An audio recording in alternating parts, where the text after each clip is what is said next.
So this morning we have a nice problem in the effort to find ways of reducing the human equation in health, where it is damaged by attitudes or by negative thinking or by the pressure of problems. Long ago, Plato made the statement that all forms of government are satisfactory, suitable, and proper if they are honestly administered. That if the best rule and the rest obey, we have a proper commonwealth. He said that a good king was better than a bad dictator, and a good dictator better than a bad politician. All of these things already sum up to integrity. Now, the Neoplatonists took this problem a little further, namely that the only ultimate government that is going to solve our problems is self-government. We are going to have to do it for ourselves. And it is good to notice that this time particularly, that all over the country and in many parts of the world outside of this area, efforts are being made by individuals to do things for themselves, to correct the mistakes of leadership, to repair the damage of selfishness, and to overcome the consequences of ignorance. These processes are very encouraging. In fact, it's probably true to say that the present moment is one of the best that we've gone through in a long time, although to most people it is maybe one of the worst. It is the best because we are all concerned these days with the development of nuclear energy. We have learned already that it can do a number of nice things, and also a very great number of desperately dangerous things. We have no way at the moment, apparently, of applying some form of universal ethics to research in this field. And we do not know whether or not the energy resulting from nuclear fission has any built-in protections. Probably the major built-in protection was that it did very little damage to us until we discovered how to release this energy by a more or less equal division of a heavy atom. From that time on, we have been in trouble. The energy released has been inconceivable. And the thing that more or less amazes us without very much comfort or consolation is that this energy is everywhere in space. The so-called matter that we have been accustomed to think of as more or less a dead substance is actually completely alive, far more alive than perhaps the more visible indications of vitality that we are familiar with. We suddenly live in a world, universe, cosmos of energy. And working with this presents a great many challenges.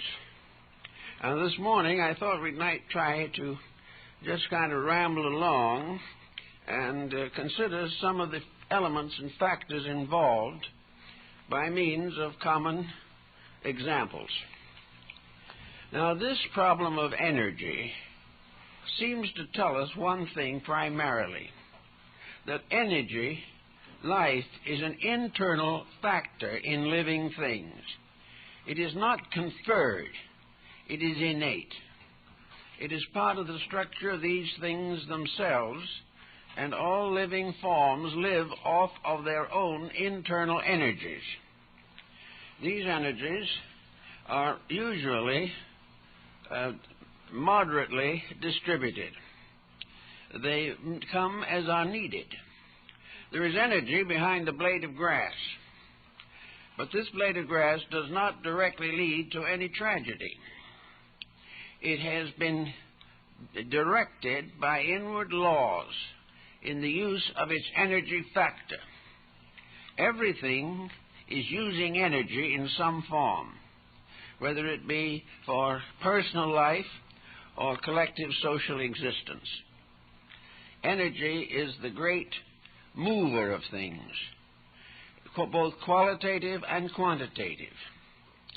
And we must sometime face the challenge of what to do with it, how to use it, how to prevent it becoming a means of complete destruction for everything we value in life. Now, if we are confronted with a problem such as nuclear fission, we are also problemed with a tremendous need for self-discipline. The individual must recognize that with every opportunity to improve living conditions, he must face the responsibilities inherent in those opportunities. He must realize beyond doubt that the more power he has, the wiser and more virtuous he must become. As long as selfishness, arrogance, violence is associated or are associated with nuclear fission, we are going to be in desperate danger. In other words, we have now made a discovery that can be only handled if we grow up as living things and become responsible, intelligent, constructive, and conscientious in the use of the resources that we have developed. Otherwise, these resources are going to turn on us with frightful consequences. It's probable that, therefore, that the development of the nuclear energy field is not only most closely involved in our ethics, but without proper internal maturity, we're going to be in very dangerous situations. Now, this brings the other side of the coin into focus, something to do with internal disciplines. And here we think in terms of Zen for a moment. Zen is an extraordinary Eastern philosophy. It is built primarily upon Buddhism.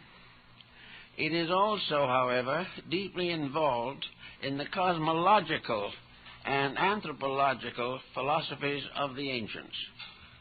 Zen is a method of controlling atomic energy inside of ourselves. We are constantly calling upon nuclear fission for existence, but it is done in a very slow, gentle, and non-belligerent way. We release energy according to the disciplines which are imposed upon physical structure. If we release energy too rapidly, we are desperately ill. If we do not release it rapidly enough, we are languid and inadequate. Also, however, we realize that energy is constantly operating in our conduct. For one thing, for example, if we overdo or overtax and use more energy than we are able to supply or provide, we are not well. If we waste energy, we are also sick. So Zen has been set up as a discipline of character. We have never previously associated it with nuclear fission. But there is something about it that reminds us of the tremendous energy factor not only behind matter, but behind consciousness and intelligence. There is a mysterious illumination process which is more or less similar to the fission of an atom. There is a tremendous power of spiritual energy locked within the psychic atom of man. This energy he has never learned to use properly or correctly, except possibly for a very few great teachers of past ages. The development of man's consciousness resource, like the development of his energy resources, this resource has been exploited, misunderstood, and profaned. Man's consciousness was given to him for a reason, and that reason was not conspiracy. He was not made to be a thinking creature in order to outwit his neighbor. He was not created with faculties to understand and comprehend and then bind them entirely to the profit system. Man internally is misusing his resources, and this in turn has a direct effect upon his health. Now, if we take the individual and kind of look him over in terms not only of philosophy but of science for that matter, we discover that each person is a cosmos in himself. There are probably as many living entities within each human body as there are creatures living upon the earth. Billions of minute living things cooperate to make the common function of man possible.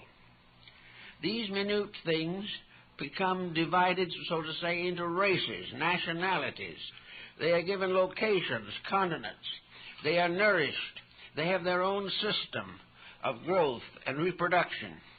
They are also able to cooperate in some strange, or probably psychic way with all of the needs and problems of the body in which they are involved. Possibly, we do not know, possibly to these little tiny microscopic entities, man as a composite being might be regarded as a god. Maybe he is the great over-being that is expected to control wisely and lovingly this vast habitation of creatures which he calls his body. Here he has a tremendous responsibility because he is capable in almost any phase of his existence of forgetting his duties and allowing his body to suffer as a result. If this deity, which we call human spirit, is a just and proper overlord, it will protect the body. But if it is subject to evil habits, if it becomes involved in narcotics or alcoholism, the body as a whole is under a tyranny, a despotism, an anarchy of the ambitions of a person paid for by the destruction of millions of lives which have been given to him to assist in the functions of correct conduct. Now, Zen approaches this matter on a very severe but perhaps a very reasonable way. In the first place, it begins by pointing out that all excess endangers integrity. Now, this excess can endanger mental integrity, emotional or physical integrity. Wherever the individual loses control of his own conduct, wherever he breaks or whenever he breaks the natural rules and laws of health, he is a traitor to the vast empire within himself. And this empire has ways of revenging itself. And this usually takes the form of physical debility, disease, and perhaps premature death. So the individual has a responsibility to use the energies which are provided to him from the infinite number of small energy units within his own body. If some of these units run away, we have types of disease which can prove to be fatal. If these different units do not cooperate, we have a whole group of mental, emotional, and physical symptoms which must be met, or else the compound will be dissolved. Now, the purpose of Zen is not just to hold the parts together with a kind of mucilage of some kind. The purpose of Zen is to keep the harmony of the body, to protect a good government. The Zen factor in our consciousness is what is intended to be the just ruler, the wise and careful leader, more or less ordained by divine will. This is the part of ourselves that rules the rest by the divine right. It is the king in us, and we are the consequences of its conduct. To begin with, then, Zen may start by recommending the simplification of life, to save the individual from wanton waste. Now, we think of waste very largely as a physical byproduct of activity. We think of waste as something that must be removed from the system or found in some way disposed in the community.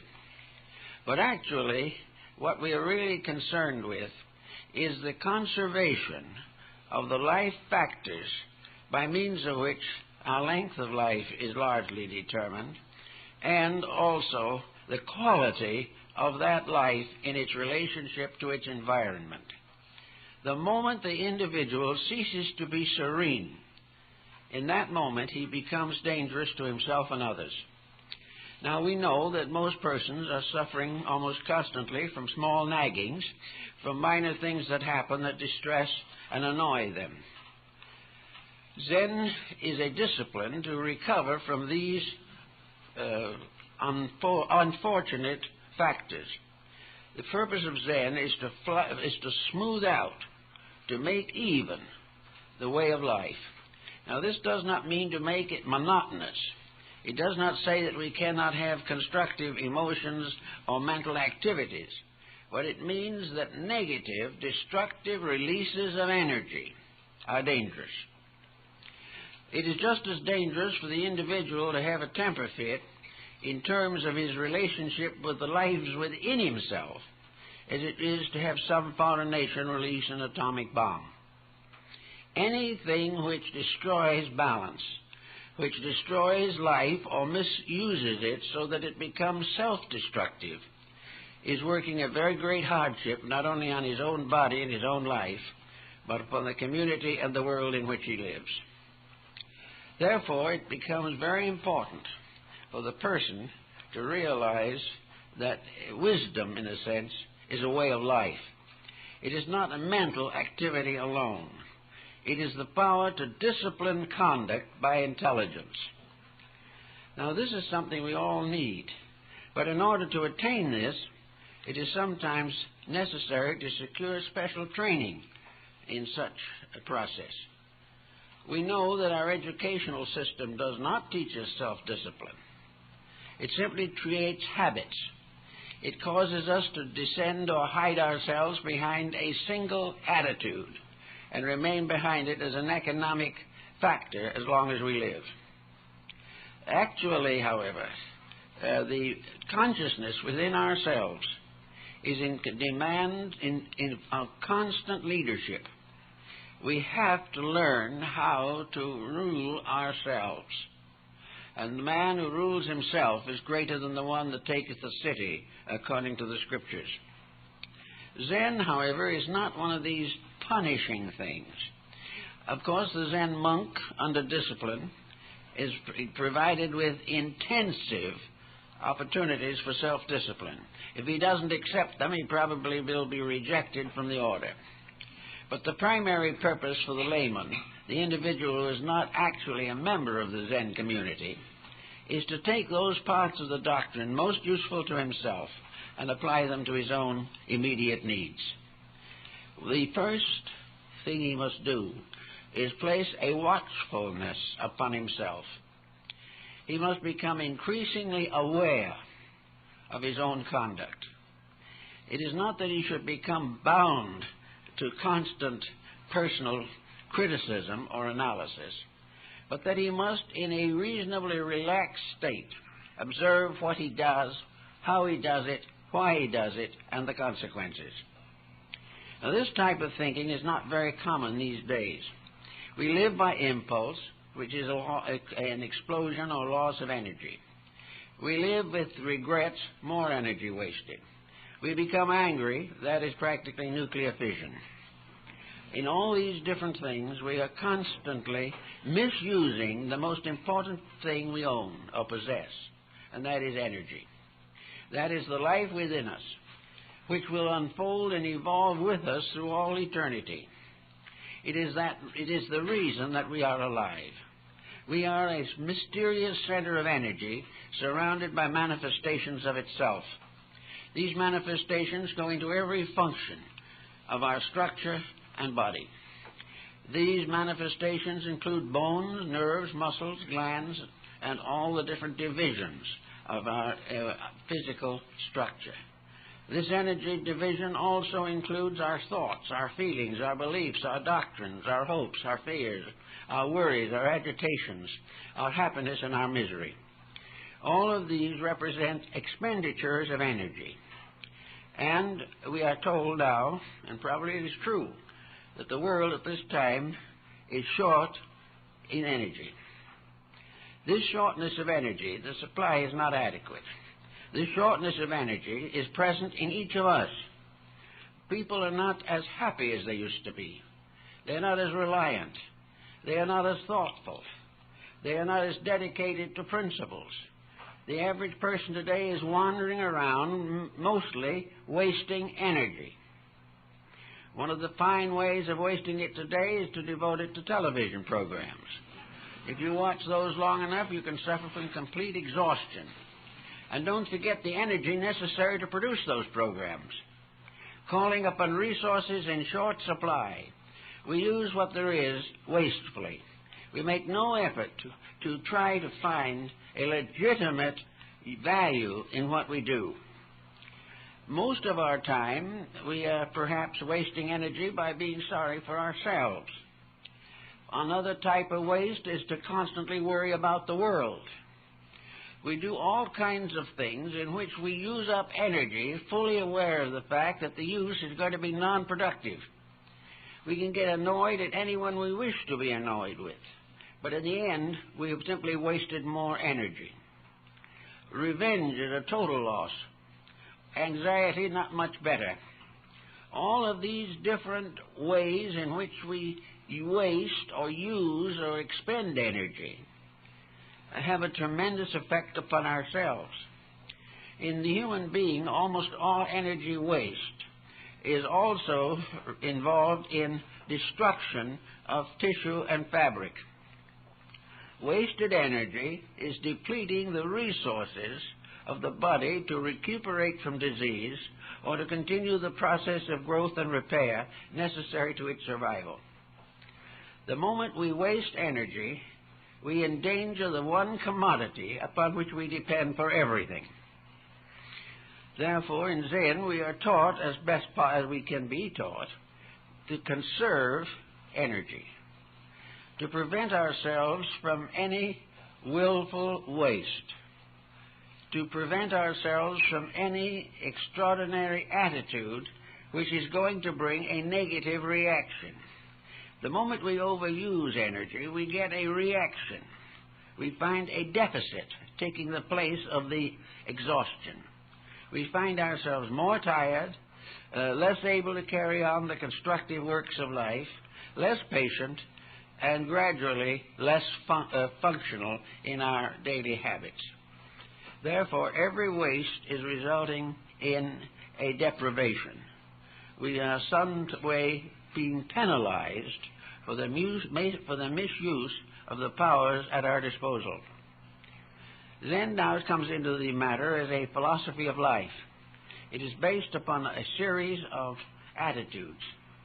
Zen does not take the Pollyanna attitude that everything is wonderful. It takes a very simple attitude. Everything is as it is. Everything is real, and reality has a reason. In fact, reality is the prime which we are all working with. When we keep peace and keep faith with reality, we have very few problems. But when we break faith with reality, we begin the disintegration of our entire compound. We will never be as good again as we were before we exhausted our energy resources. To try to meet this exhaustion, we take all kinds of pills, vitamins, etc. We go to nutritionists to find ways of building up energy.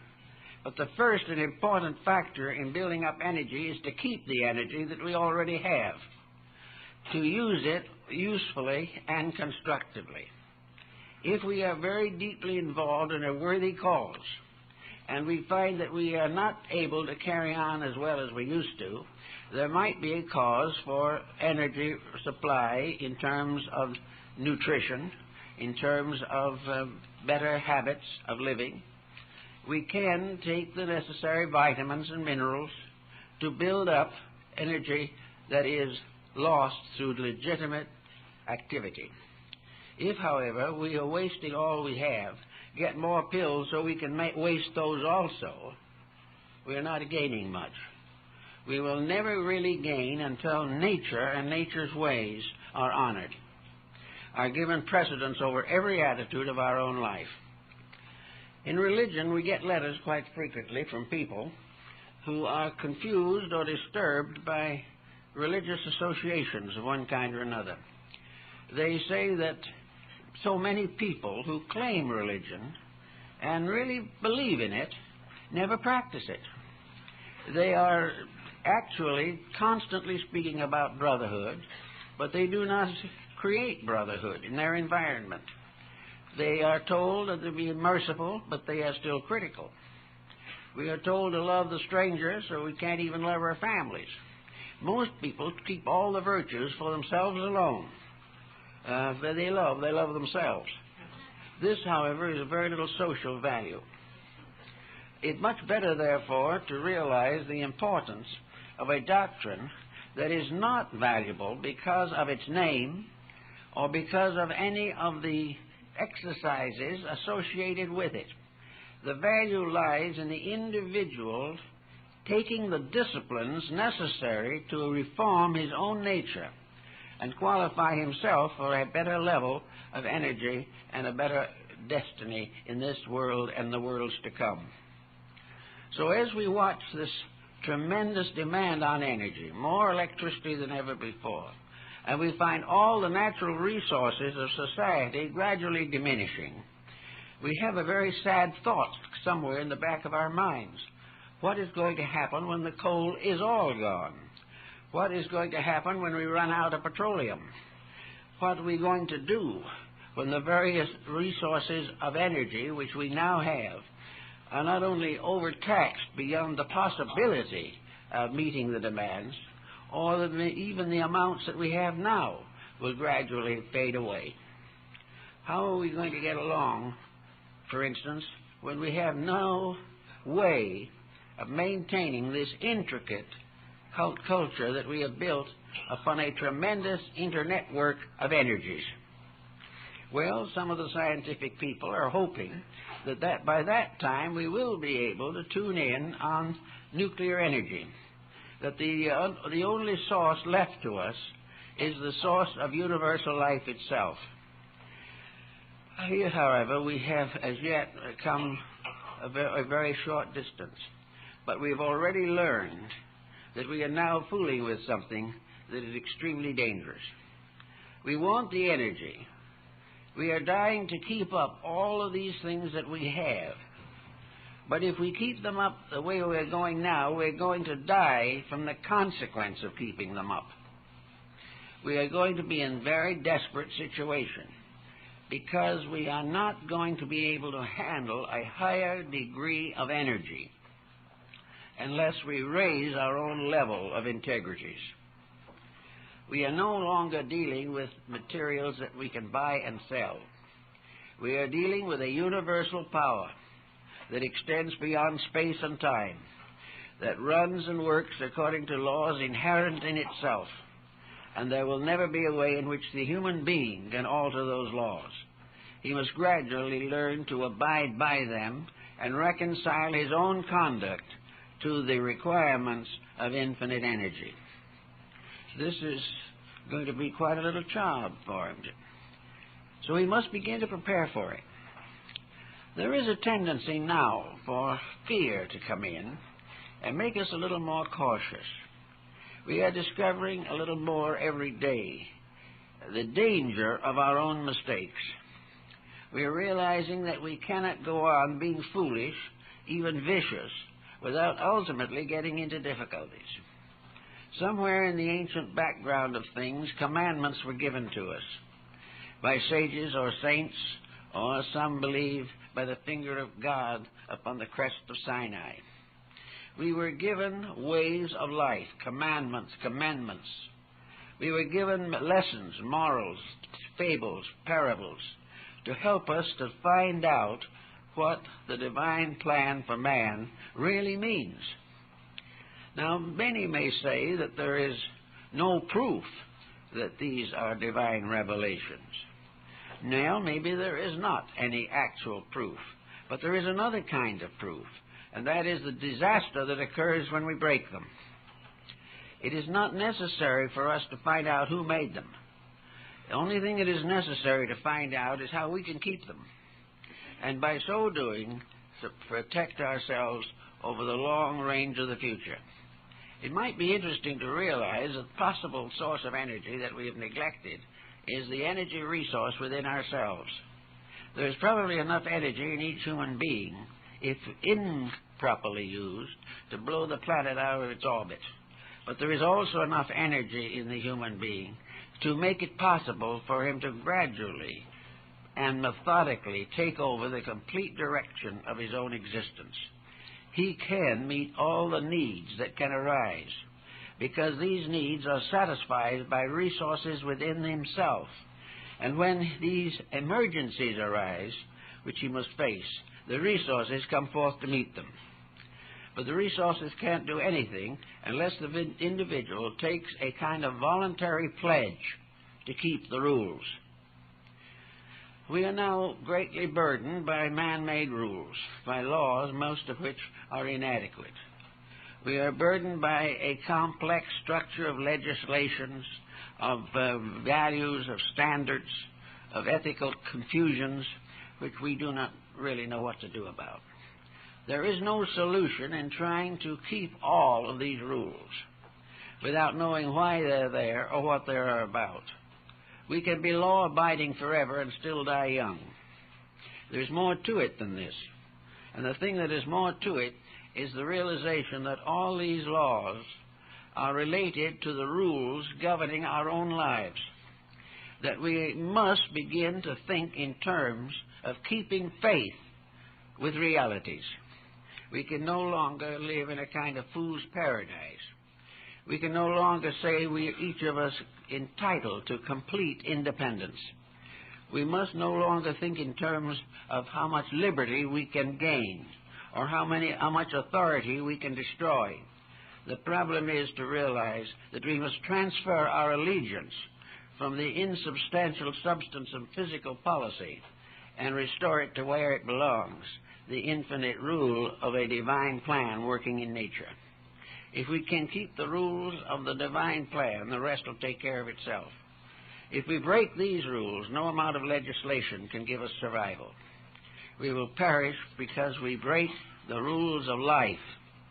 And these rules of life are the guides by which energy, life energy, is directed, controlled, and released gradually and properly in the unfoldment and evolution of living things. So we can try for the one thing that the Bible has told us, namely to be still and know. This is Zen. Zen is to be still and allow the rules to work, to keep out of the way of our own best good, as we term it today. We must gradually come to the condition and point where we permit natural laws to work their own ways. Now, this does not mean a blind acceptance of hunches or mysterious motions or feelings within ourselves. We need to be disciplined. We need to know what we are doing. But we must prepare ourselves to obey rules that we are now completely ignoring. One way is to help this out would be to get a better educational knowledge of the abilities and liabilities of human life. We should know more about the human being, what he can do and what he can't do. We should understand better the structure of his body and its relation to his consciousness, his mind, his soul, and his spirit. We need to find out what constitutes a true normalcy. A normalcy in the face of heaven and not normalcy among the abnormalcies of human beings.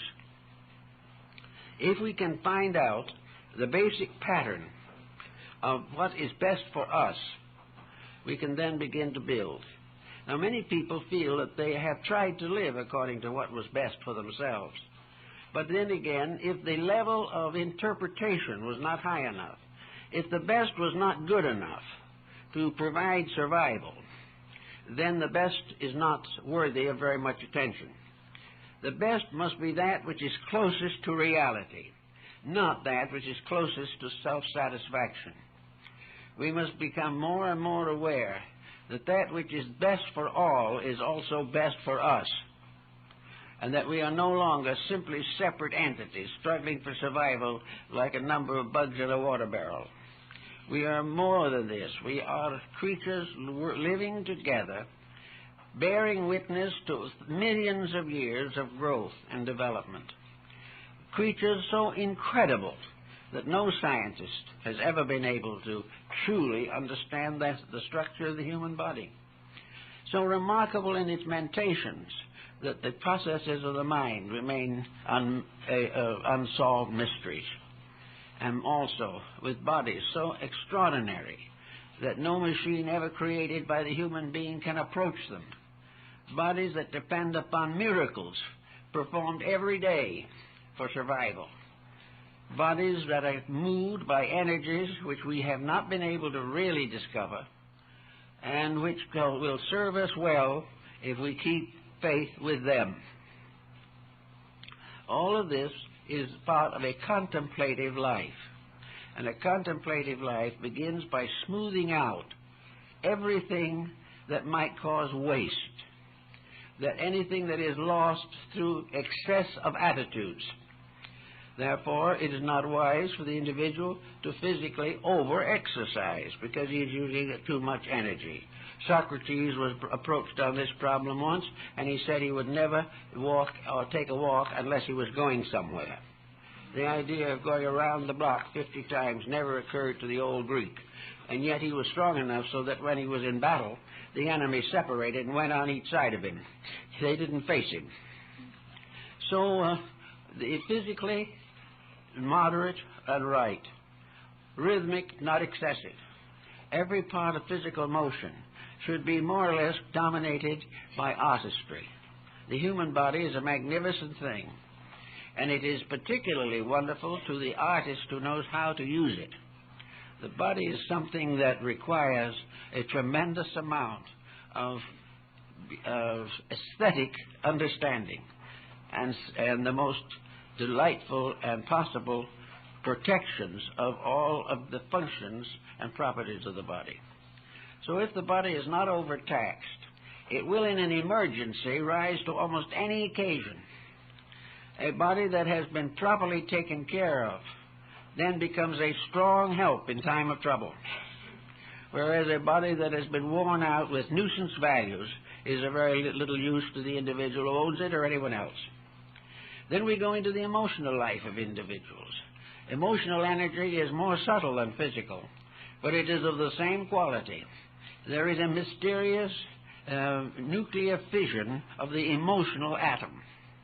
It is subject, the same as the physical, to a tremendous amount of research to understand its way of function, what it really is, how much it can do, and where its boundaries are.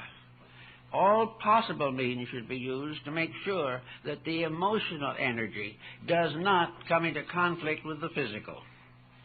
If the emotional comes in, there is a tyranny, because the physical cannot cope with the emotional. That is always at a disadvantage which is lower, and the physical is lower in its processes than the emotional. So the emotion is a guardian of physical health. And when it ceases to be a guardian and simply uses the body to satisfy or gratify its emotional propensities, it is then a dictator, a militarist, an anarchist, tearing down the union of the parts which make up the human personality. So we take the emotional nature and find that there are two general kinds of emotions, those that enrich and those that impoverish. Everything that is unpleasant, negative, unfair, unreasonable, selfish, self-centered, over-ambitious, and so forth, all these things are misuses of emotional energy. Whereas love of beauty, kindness, friendship, affection, cooperation, these are emotional virtues. And these virtues protect the physical body because the superior has the power to improve that which is inferior. But the inferior cannot rebel effectively against the superior. So we have in the emotional level what would be called in a meditative discipline the need for the gradual relaxation of stress. Now, you can fight an emotional stress. You can fight it by more emotional stress. You can use all kinds of disciplines to whip it into action, as though it were an animal trainer. But at the same time, none of these things will work effectively, because they simply create more energy extravagance. The simple answer is, if you just quiet down, you don't need any other remedy. If you just simply relax away from pressure, not in any sense of the word neglecting a proper duty, not giving up important emotional commitments, but simply wasting no emotion on negative attitudes. All negative attitudes have destructive effect upon the physical body, and the notional attitudes of millions of people have also a tremendously detrimental effect upon the emotional nature of the planet. They create wars, revolutions, despotisms, and anarchies. They turn people against each other. They justify war, rebellion, and catastrophe.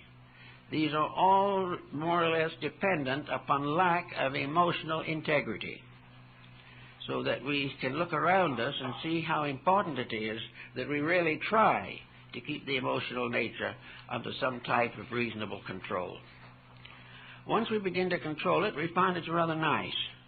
We find that it's much nicer to be happy than miserable, and that we have less to burden us if we forgive than if we continue to nurse grudges. If we keep our minds off of ourselves and no longer suffer from self-pity, we have a new contentment rising in our own natures. And all of these processing together make physical life more stable. They give us greater securities. They give us more friends that can be useful and helpful. They make us more charitable and also more welcome in the lives of those around us. Emotional attitudes, therefore, should be watched. And the next time irritation rises up, drop into the Zen attitude. Be very quiet. And allow some relaxation to move in on you. Instead of building it up and adding by imagination to the fault that is already overabundant. Keep quiet, or very gently try to understand the good behind the situation.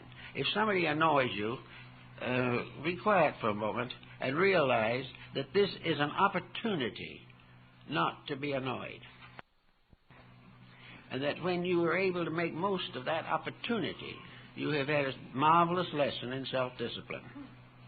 So wherever anything happens that would almost certainly cause you to be excited or displeased, realize that this is a test, a kind of an initiation, and that if you are able to pass this test, you have stepped forward in the real development of your own humanity.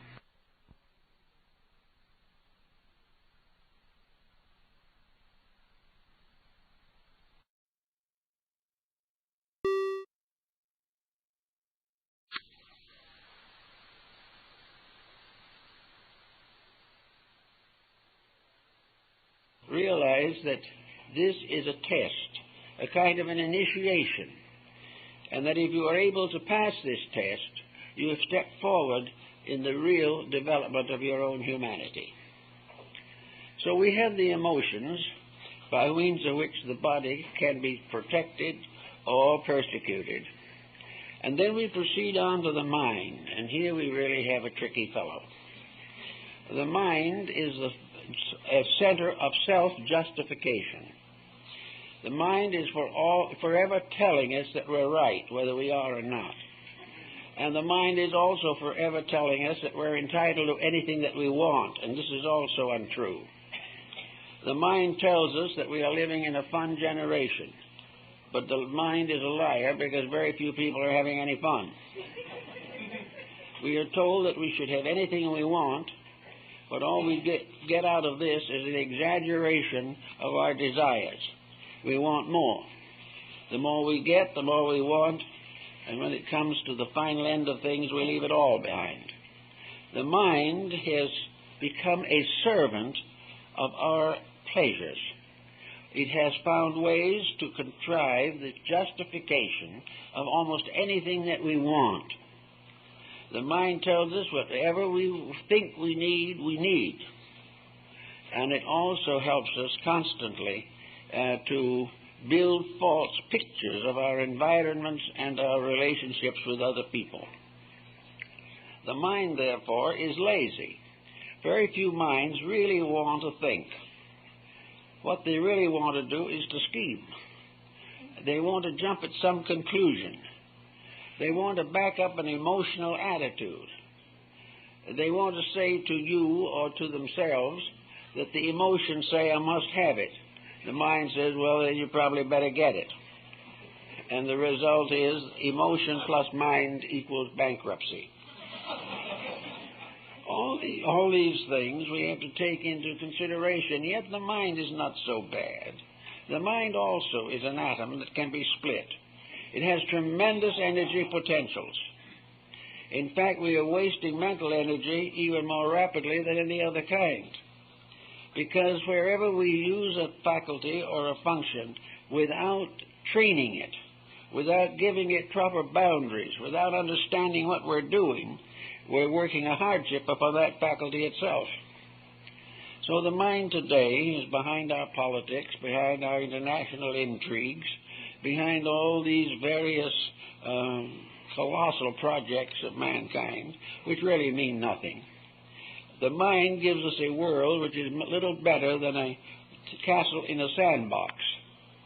The mind as we use it today would have been appropriate to the requirements of the average 8-year-old child, but it's not equivalent to the needs of the moment. So the mind has to be given the time to cool off, quiet down, and be released also from the pressures of emotions or the constant nervous tensions of the body. The mind is a kind of a gentle creature, a teacher. It is the old sage, but it is also one of those conservative creatures that tries to justify anything we want. It is constantly catering to often the worst part of ourselves. Another thing that the mind can do is to substitute involved thinking for knowledge, which is not the same. They're not the same thing. The mind, for instance, has given a science, and science is a branch of learning that tells us everything except what we want to know. And here it falls down. And if we become really learned in science, we become a professor, we write textbooks on the subject, and we gain a good reputation. But when it's all said and done, we're almost in the same place that we were before. The values, the great lessons, the mysteries of existence, which are the primary subjects of human need, are not there. Therefore, the individual becomes locked within a little intellectual universe, made largely of his own thinking, and intended largely for the gratification of his own instincts and attitudes. On one occasion, Mrs. Einstein visited one of the large observatories and looked at the magnificent telescope, and she asked them what it had been built for. And the attendant was there said, it was built in order that we might measure the boundaries of the universe. And Mrs. Einstein smiled and said, well, you know, my husband did that on the back of an envelope. And to a certain degree, this is about the way it is.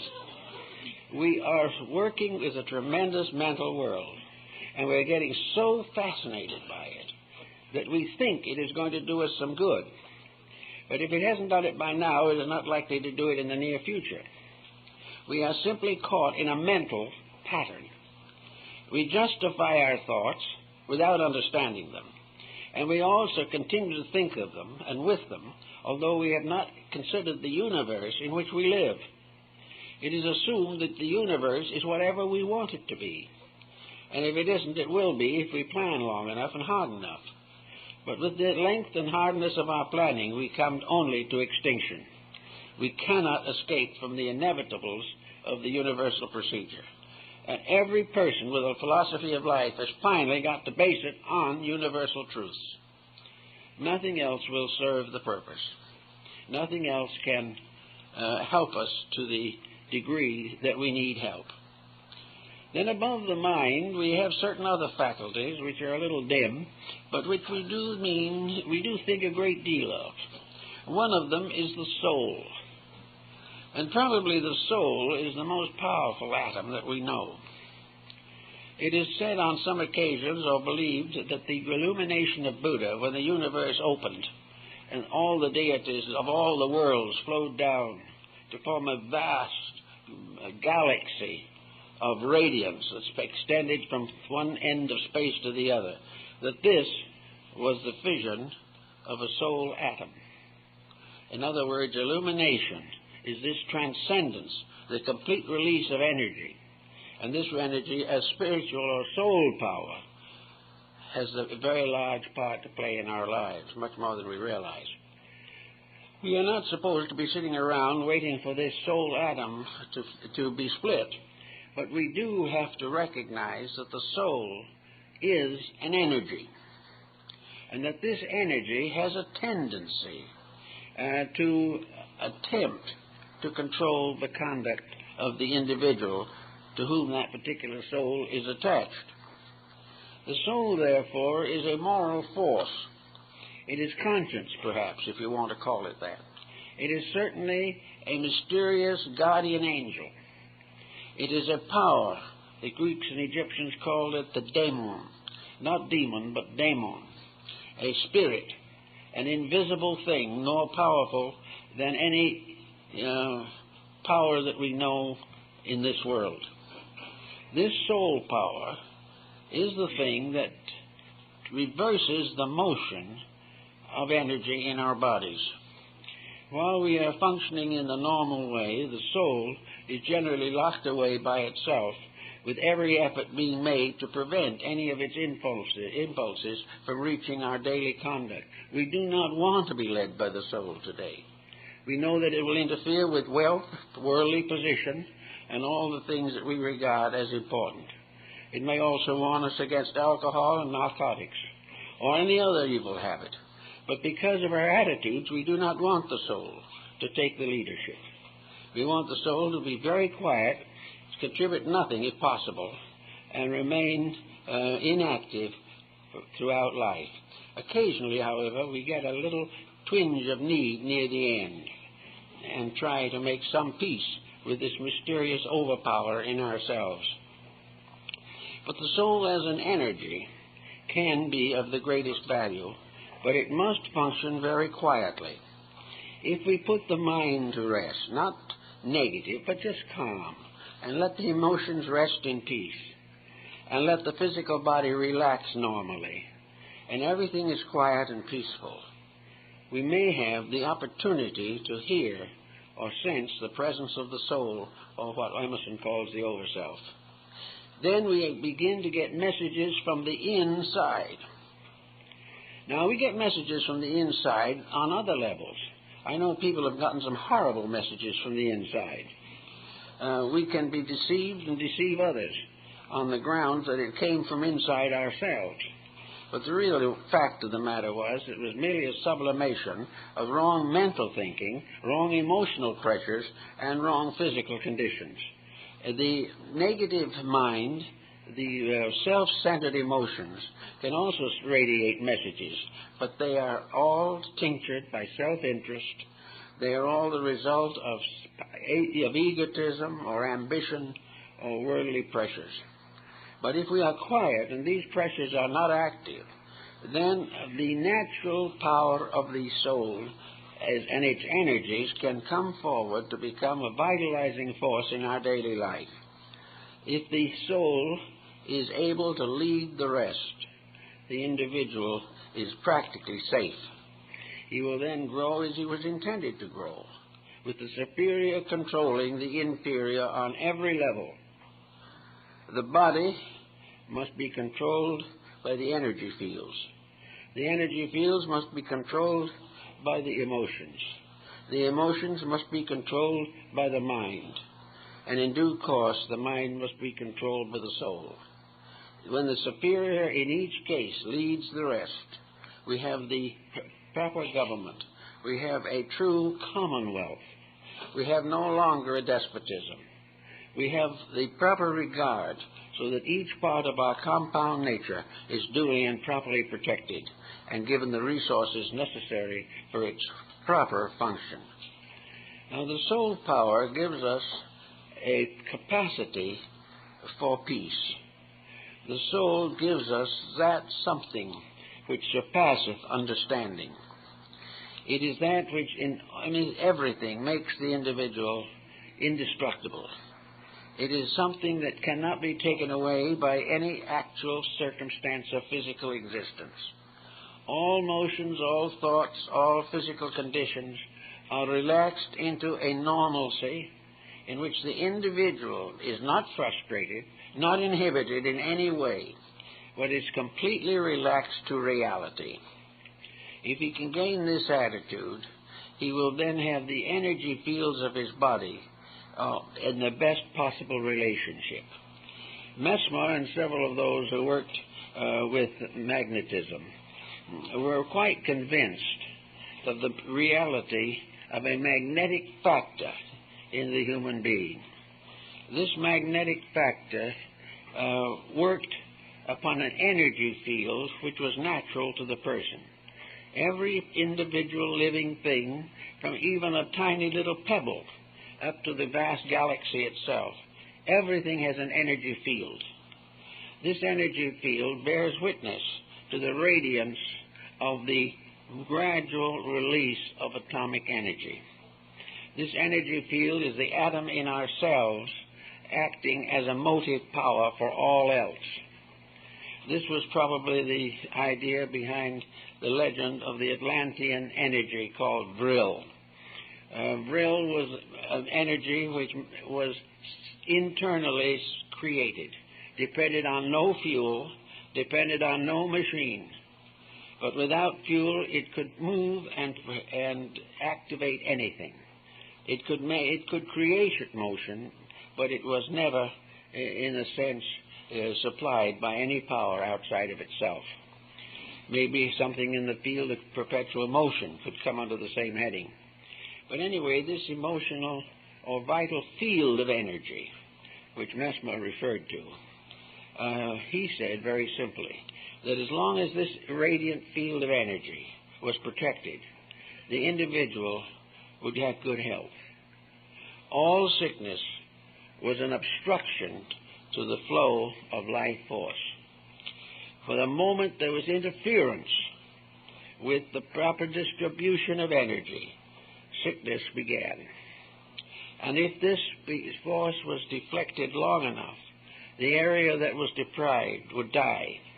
And as a result of the death of a small area, the rest of the body would be infected and will ultimately perish also. So that this energy field was something that had to be protected, and all sickness was interruption in the flow of energy. Now also in our larger life, our unhappiness is an interruption in the flow of life energy. Thoughtlessness causes it sometimes. Stubbornness, anything that is a frustrating force, inhibits energy. Opinionism, set to the point that the individual is unable to escape from his own fixed attitudes. This in itself is an obstruction to energy, and the opinionated person will ultimately perish from his own opinions. Everywhere, obstruction of any kind is the cause of tragedy. So the individual must prepare two things. He may have to prepare to live in an age in which nuclear fission becomes a major factor in his life. He may be under those conditions afflicted by the dangers of this form of energy. He must also, however, having this problem on his hands, and living perhaps always in the shadow of a possible catastrophe, he must work on himself. He must fit himself to enter into an age of uncertainties, and yet at the same time be completely certain of his own inner life. He must be able to carry on without fear or anxiety, even though conditions become increasingly perilous. His greatest protection is this ability to control his own hysterias, his own emotions, and his own fears. There's an interesting legend of an ancient city of the East in which a wise man went forth from the city to talk with the spirit of the plague. And the spirit of the plague was a great, powerful being, but in this particular case, basically a person of integrity, because plagues are not the result of some evil force on the outside. Plagues come from the people who suffer from them. But in any event, in this particular case, the wise man asked the plague to do a great favor. He said, when you go through this city, don't take everyone. Take only one out of 100. Therefore, maybe take 100 altogether out of the city and spare the rest. And the plague said, that seems to me to be a very reasonable request. And by Allah, I will do it. I will take only 1 in 100. And the others shall live. So the plague went through the city and everyone died. And the wise man went out afterwards and said, why did you break your word? And the plague said, I didn't. I only took 1 in 100. The other 99 in every 100 died of fright. Now this is an old story, but it has certain advantages. In a time of anxieties, let us be careful not to die of the anxieties, and instead of realizing that there are many ways we can survive unfortunate or unpleasant inconveniences. The problem we have always is that if the inner life is serene, we have a greater possibility of achieving the securities that we need. I knew a nurse at one time who worked for a number of years in a leper colony and never had the ailment. And so I said to her after she had retired and gone home, I said, how do you feel, what do you feel was the reason why you never had the ailment? She's always very simple. I've let it be known to God that I was doing the best job I could for Him, and that whatever He wanted, I will have it. If He wants me to have leprosy, I'll get it. If He doesn't want me to, I won't get it. But regardless of anything, I will serve Him. And with this attitude, she didn't get it. Whereas others around the same colony did get it. The tremendous integrity behind a dedication is important.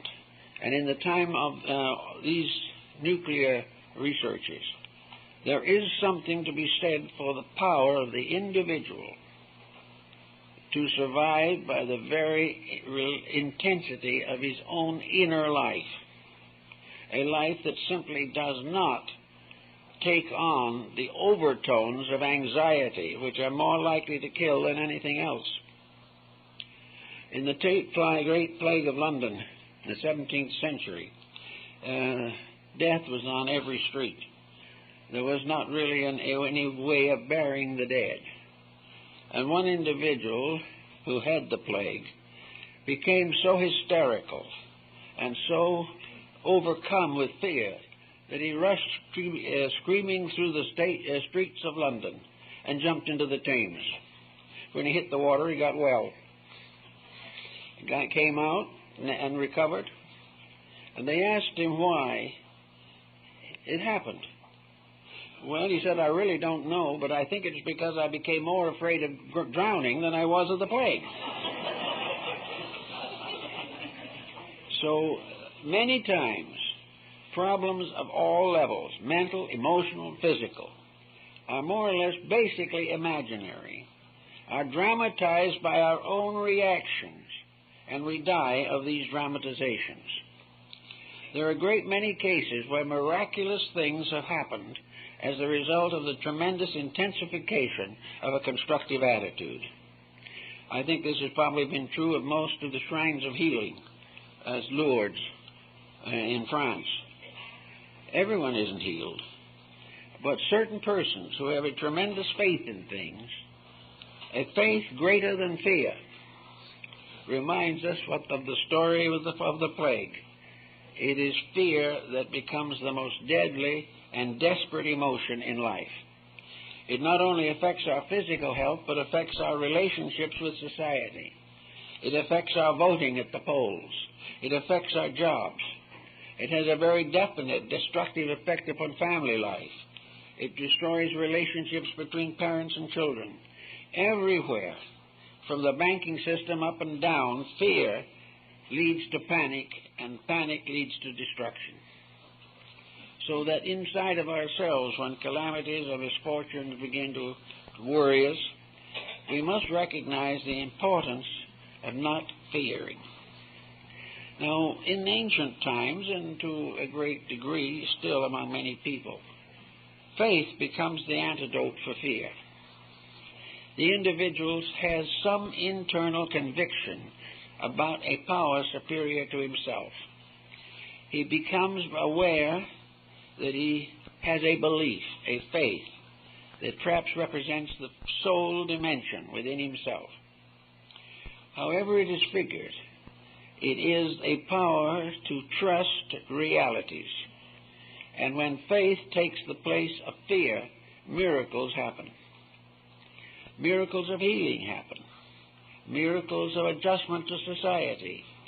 Everywhere, faith becomes a power, even in the problem of nuclear fission, because faith is another very important energy. The ancients realized, for some reason that we've never been able to fully understand, that all these feelings, emotions, attitudes, beliefs, and convictions are beings, not merely thoughts in the mind. Therefore, they created deities out of all their emotions and attitudes. And these deities became more or less independent beings that were capable of being requested or invoked for help. And by this means, all these positive, constructive factors became gods or goddesses, and all the destructive attitudes became demons. And wherever destructive attitudes took over, plagues followed of one kind or another. But where constructive attitudes dominated, things cleared up. And the credit was given to the deity. But the deity, of course, was really part of the soul atom. It was part of the tremendous power in the soul to become the Redeemer. Because the soul atom, or energy, being the highest, was able to control the rest if it was properly used. If it was properly understood, properly recognized, and the individual called upon it in his hour of trouble. Therefore, religion becomes, again, another great nuclear entity. It becomes a tremendous vital force. And in our case, the splitting of the religious atom has caused the same kind of tragedy that we fear from the physical atom. The moment religion was broken up into a mass of creeds, its constructive value was largely decimated. For a long time, this destructiveness was not especially noticeable because religions were local. They belonged to races and nations and cities. But when world power began to develop and religions began to be part of a great world picture, the conflicts between them became very dangerous to the survival of the human being. If we split the religious atom, so to say, and recognize or believe that religion is a mass of different realities, we are in trouble, for there is only one reality. And the reality in this case, the tremendous energy of the union of religious parts into one tremendous totality, we call God. This is the infinite energy that rules and governs all things. If we break it up and say, my God and your God, we are in difficulties. Wherever we break up, we are in trouble. What we must try to do is to grow up to the totality of it. We must try in one way or another to put together the parts of ourselves. We cannot say this is the right leg and this is the left. We have to recognize that they are equally important and are both part of one body. All division is within bodies, but the body as a principle is never divided. All religions exist within one religion, and that one religion is never divided. All of the divisions, all of the separations, all of the conflicts and confusions are due to that little thing we call the mind, that this atom has taken over. So in Zen, we go back again to this same point, that by being calm and quiet, by being dedicated, we gradually discipline ourselves away from the causes of our troubles. In Zen, for example, we escape the pressure of worldliness. We are not any longer ambitious for public office. We are not ambitious for wealth. We are not ambitious for recognitions. We are not self-centered or vain. We live, in a sense, as naturally as possible, and all the energies that we have are devoted to services and good works. We try to use the power we have as it should be for the greater good of the greater number. The life in us is dedicated to the needs of others, because all we can do for them also is to help them to release the life that is within themselves. So the great atom is in all of us. A most tremendous and wonderful experience. It comes through the gradual recognition of the tremendous integrity that is locked within each of us. It is behind the criminal, it is behind the person who is today without morality. It is behind the rich and the poor, the great and the humble. And in all cases, it is this tremendous blazing star or spark, which is life, which brings us into a partnership with all that lives. For regardless of our race or our estate, the spark in us is the same. In some cases, the energy of this spark has been more developed than in others. Some have given greater areas for its manifestation. Some have, for instance, taken on learning in order that that flame in us might shine brightly in some branch of human society. But whatever we do, whether we settle down to being a good carpenter, or whether we try to become a priest or become an educator, only thing we are really doing is releasing a part of this energy atom in ourselves. We are releasing it into manifestation. We are empowering a virtue. Now, we might have been very willing and desirous of empowering it before, but we had not trained the instrument for its manifestation. Whatever we want to do to release this power from within ourselves, we have to have something to offer. In this old story of the tabernacle in the wilderness, the offerings were brought to the altar of the temple or the tabernacle. Each brought a gift offering. Each brought something. And the most acceptable offering, of course, was the animal nature of the individual himself.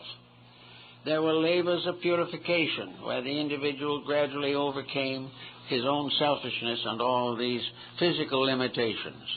And at last, purified of all dross, he was permitted to enter into the holy place. But this is, of course, exactly the way it is in life.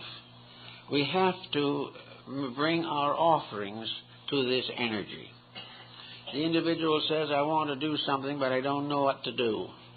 Well, the idea is good, but the motivations are inadequate. An individual says, I want to do good. I think people should have better homes. I'll help them build them. So I'll study carpentry.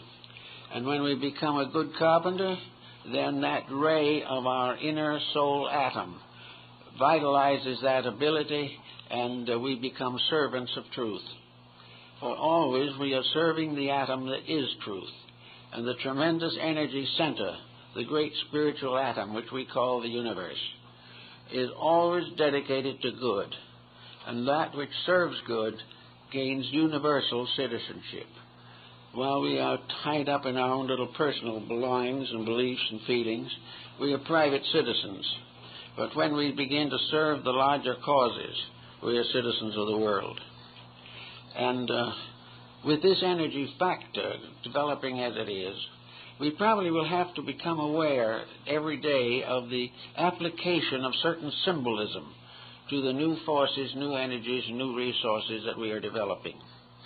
But with all of it, we have to realize that we are never able to get away from the divine purpose.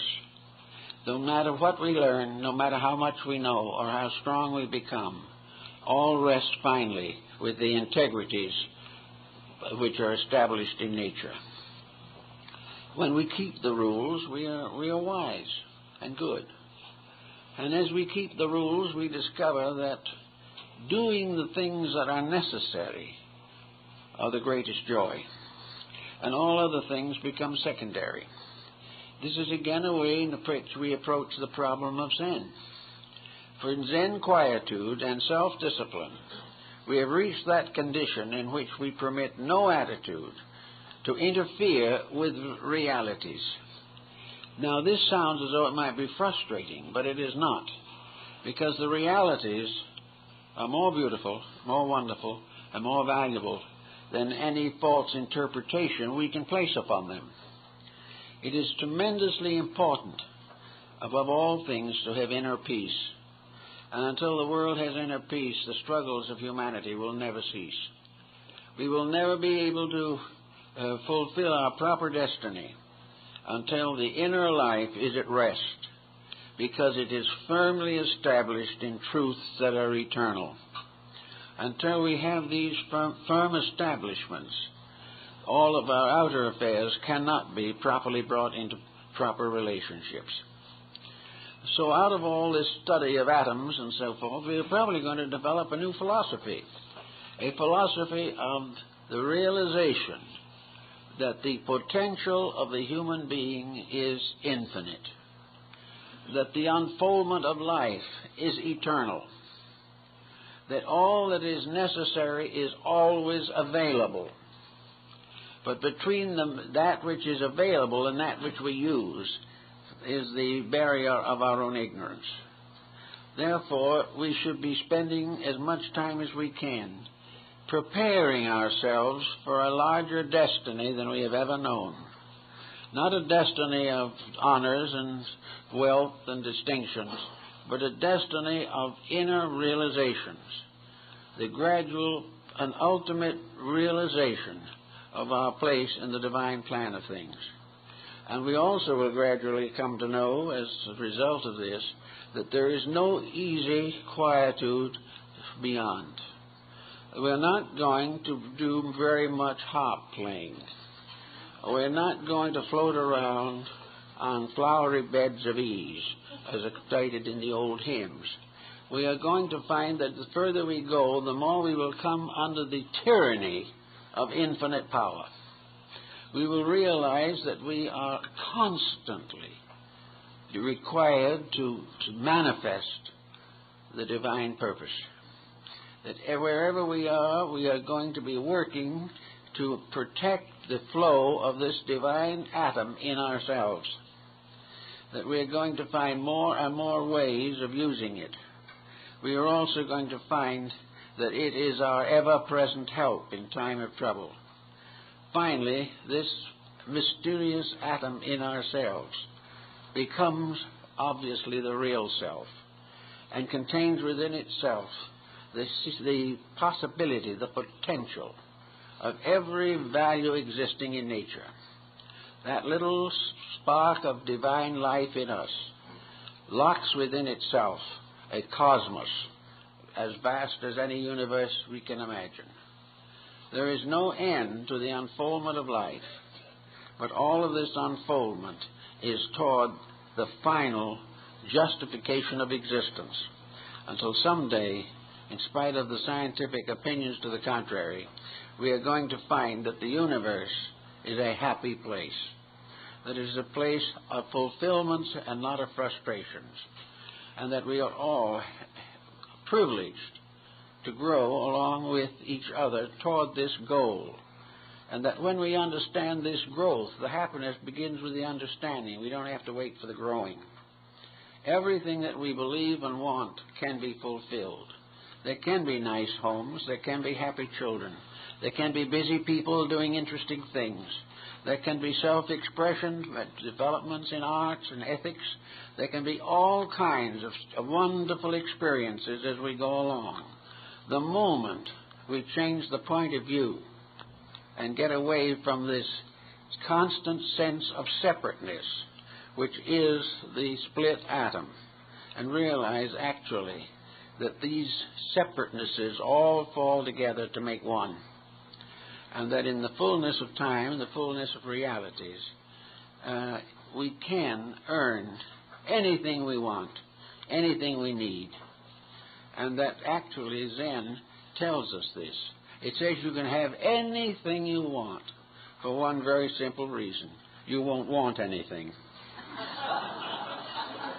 I think with those kind words we better stop.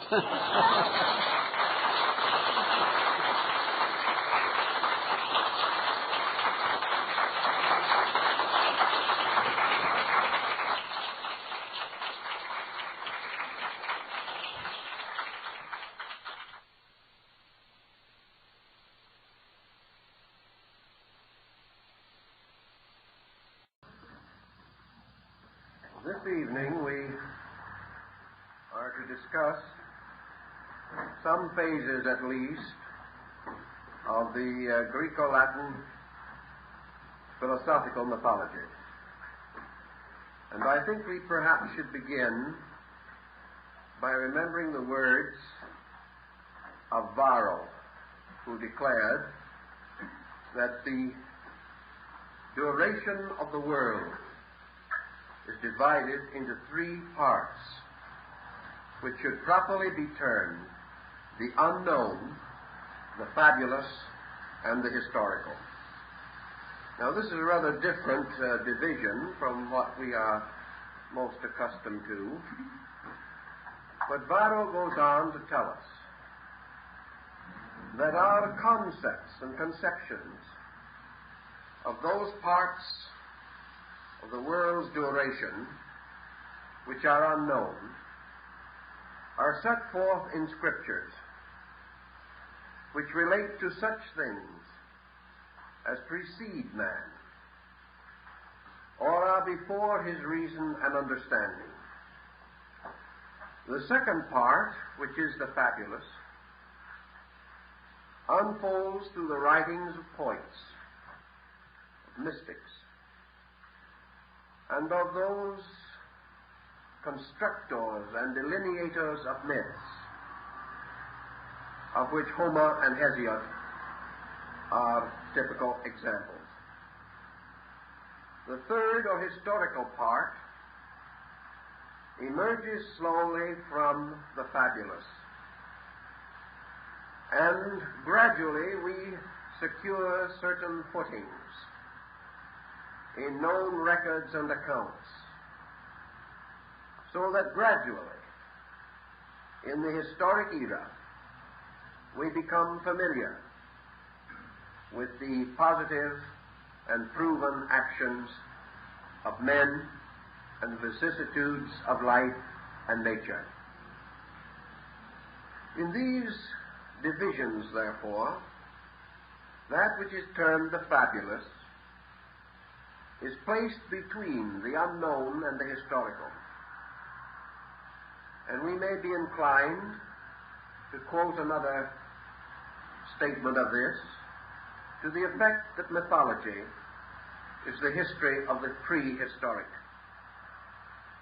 Now for man, what is prehistory? It is scarcely to be conceived as merely the record of the world in which he lived prior to his own geniture.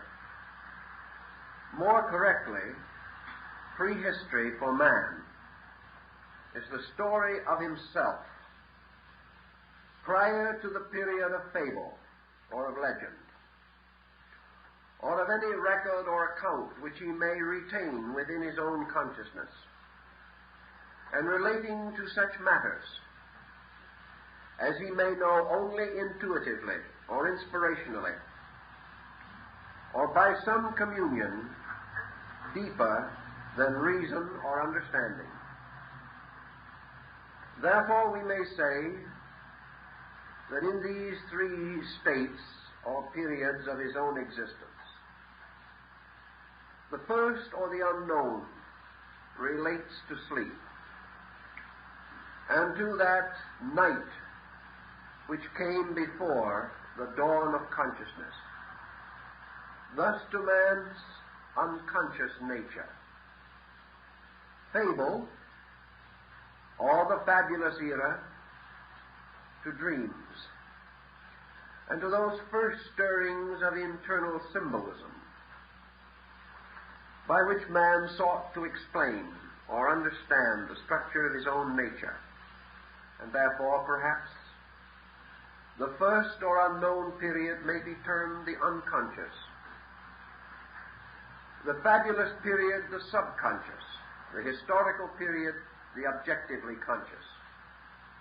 For man's own life, from birth, or man's racial development, from the dawn of time, both followed this course and this procedure. The Greeks, being naturally addicted to philosophy, were inclined to philosophize upon their fables. And perhaps this is not different from the standpoint of modern psychology, which is inclined to philosophize upon the fabrics of dreams, and to see in the confused experiences of sleep the keys to the rational processes of the human consciousness. Thus the Greek sought to explain or interpret these ancient fables as having a root in some common, original state of unconscious knowing, and that these fables, therefore, contain within them truths, realities, and abstract yet mysterious facts which might have bearing and meaning, and give us some light or insight into other and more recent happenings. And in thinking about this, lest perhaps we be accused of inventing, I'd like to call first to your attention a few lines or a few paragraphs from Lord Bacon's introduction to his Wisdom of the Ancients, a little work which His Lordship dedicated largely to the interpretation of the mythology and legendary of the Greek authors. In his introduction to this work, he writes in one place, "The earliest antiquity lies buried in silence and oblivion, excepting the remains we have of it in sacred writ. This silence was succeeded by poetical fables, and these at length by the writings we now enjoy, so that the concealed and secret learning of the ancients seems separated from the history and knowledge of the following ages by a veil, or a partition wall of fables, interposing between the things that are lost and those that remain." A little later he adds, "Upon deliberate consideration, my judgment is that a concealed instruction and allegory was originally intended in many of the ancient fables, This opinion may in some respects be owing to the veneration I have for antiquity, but more to observing that some fables discover a great and evident similitude, relation, and connection with the thing they signify, as well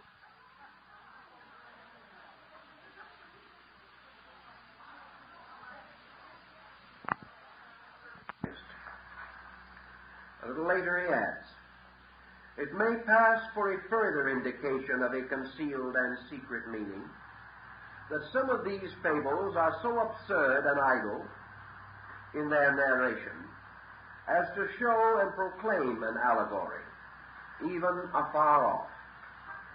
A fable that carries probability with it may be supposed invented for pleasure or in imitation of history. But those that could never be conceived or related in this way must surely have a different use. For example, what a monstrous fiction is this, that Jupiter should take Metis to wife, and as soon as he found her pregnant, eat her up, whereby he also conceived, and out of his head brought forth Pallas Athena armed. Certainly no mortal could, but for the sake of the moral it couches, invent such an absurd dream as this, so much out of the road of thought. But the argument of most weight with me is this, that many of these fables by no means appear to have been invented by those persons who relate and divulge them, whether Homer, Hesiod, or others. For if I were assured that they first flowed from these later times and authors that transmit them to us, I should never expect anything singularly great or noble from such an origin.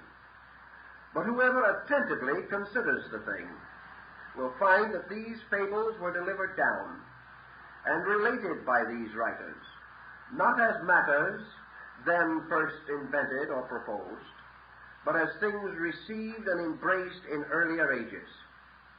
Besides, as they are differently related by writers nearly of the same age, it is easily perceived that the relators drew from the common stock of ancient tradition and varied but in points of embellishment, which is their own. And this principally raises my esteem of these fables, which I receive not as the product of the age or invention of the poets, but as sacred relics, gentle whispers, and the breath of better times, and from the traditions of more ancient nations came at length into the flutes and trumpets of the Greeks. Now, I think that more or less summarizes the viewpoint that we wish to emphasize or explain or discuss this evening.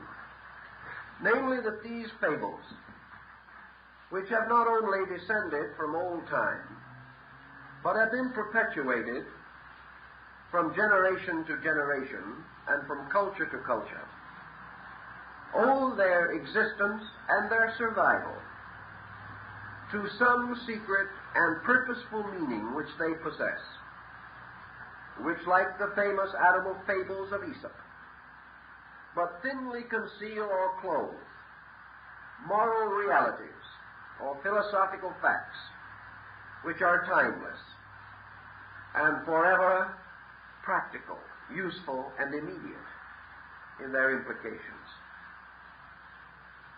Now, as Bacon points out, and I think no other author has come forward to refute him, the actual origin of the Latin and Greek mythologies is unknown.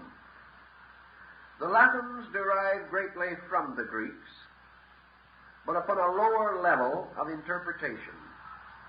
For whereas the Greeks were essentially philosophers, the Latins were essentially economists, men of more practical and material interests and inclinations. And in their keeping, the religious mysteries of other nations lost much of their deeper and more sacred values. But to go then to the Greeks, and to discover, if possible, the origin of their legends, I think in most probability, the mythology of the Greek nations must be traced to Asia, probably through Egypt. And we are informed by the Egyptian writers that Osiris, the central figure of a great Egyptian cycle of sacred myths, was driven from India in the form of Apis, the sacred bull, and that therefore this wisdom cult which he represented was of Asiatic origin. We find the same thinking largely among the Orphics, among the Greek mystics. For Orpheus, whose name means the Dark One, was apparently also an Asiatic, and the roots of Greek legendary will probably be traced, ultimately, to the tremendous storehouse of early Vedic and Aryan Hindu legendary. In fact, practically every legend and myth to be found in Greece can be discovered also in the earlier writings of the ancient Hindu Arya peoples. This being more or less an established, recognized fact, we then conceive the purpose of these fables. Why were they prepared? What was the reason that man, possessing certain instinctive or basic knowledge, chose to conceal this knowledge? Why should he create a fable when he might have told a fact? Why did he find it more expedient to conceal, or at least to partly obscure, than to have revealed the simple substance of the story? Perhaps the answer lies in several things. One is the importance of the obscure method for the perpetuation of knowledge. Knowledge presented in its most obvious and outward nature is neither controversial nor essentially stimulating. If we say to a man, "This is so," we gain from him only two possible reactions: acceptance or rejection. If, however, we confront him with a riddle, we gain a third reaction, and that reaction is inquiry, or inquisitiveness, or a certain stimulation, and we bring into activity the instinct of man to solve a riddle, or to seek a meaning for the mysterious. Thus a fact is but a flat surface, but a riddle is a mirror.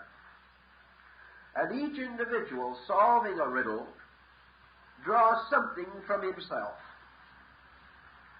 And by the very ways in which these riddles are propounded, it is obvious that their intention is to intrigue the mind, to awaken its faculties, to call upon its resources, and in this way and in these ways to stimulate the growth of mind.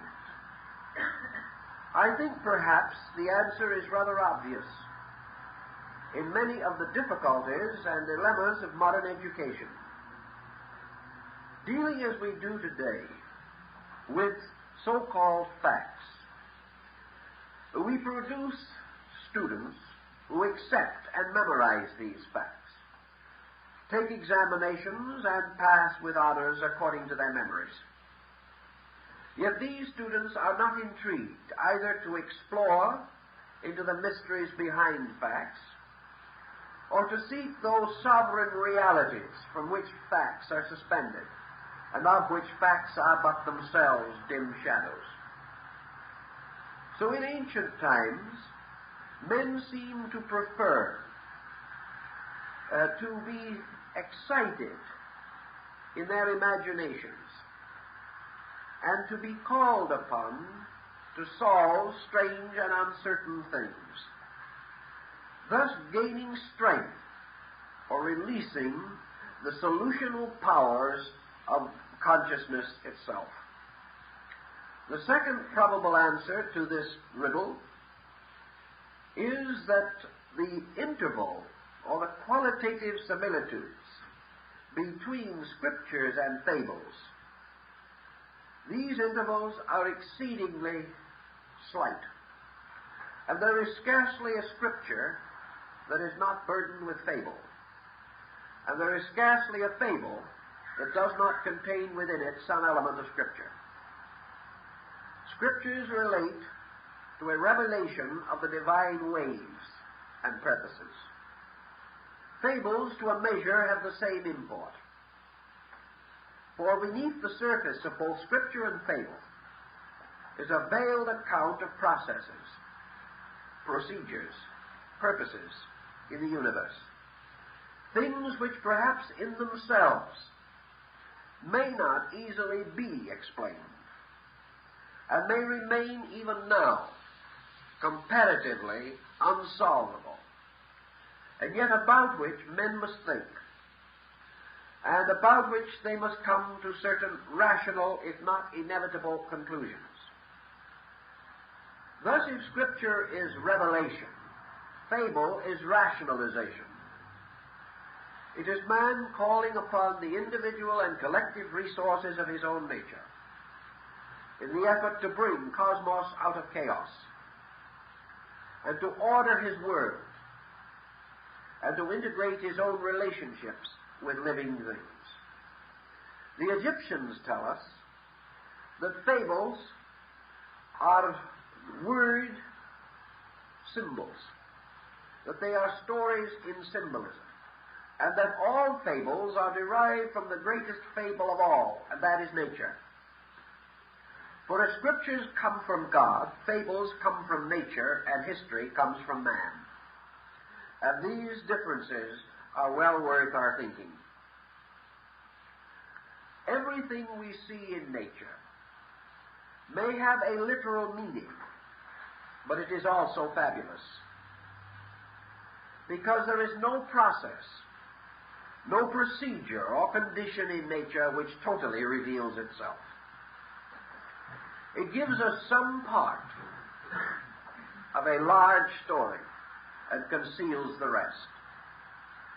Those who are content to accept the surfaces of nature as the total of it limit themselves and to a measure drift toward that materialism which is a self-blindness imposed by the will upon the eyes of the mind.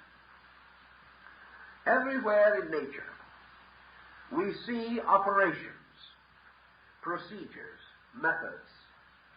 We behold what we term phenomena. And phenomena itself is a series of visible, knowable, or tangible circumstances, suspended from unknown, invisible, and intangible noumenal causes. Every natural fact, phenomena, therefore, tells us something of this noumenal or invisible power which is behind the phenomenal. Thus, through the study of nature, we become aware of the substance of God. And through meditation upon both God and nature, we become aware of the compound constitution of man. Thus, the procedure of faith is a procedure receiving the authority of nature, for it is nature's way of explanation. Nature never speaks, even through its oracles, except in veiled and mystical hexameter. Nature never says, "This thou shalt do," or "This thou shalt not do." Nature presents rather spectacles, by which the outworkings of all things are gradually but inevitably revealed. And those most adroit in the interpretation of nature are the first to perceive the truthful answers to the riddles. These truthful answers, then, are merited and earned, as all knowledge must be, by the native inquiry of the human mind. And those who would have answers must be prepared to seek them, to meditate for them, to penetrate the outer shapes and appearances of things by faculties gradually developed and by powers of inspiration or intuition, wonderfully related to the psychology of ancient philosophy. One more extension of this thinking, namely, that in ancient times religion was taught almost completely through sacred drama.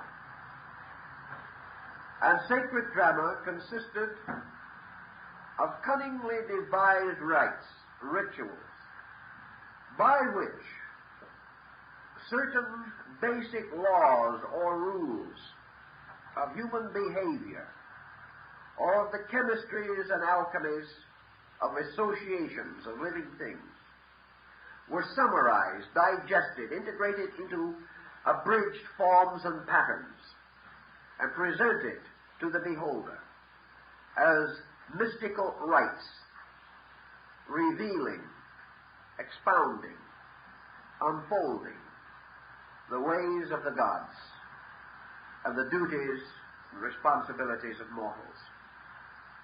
Therefore, fables, like plays or dramas, have their morals. And we may go either to be entertained or to be informed. Modern man reads fables to be entertained. Ancient man read them instinctively to be informed, for he considered them to be but the outer appearances of things most necessary to his mind.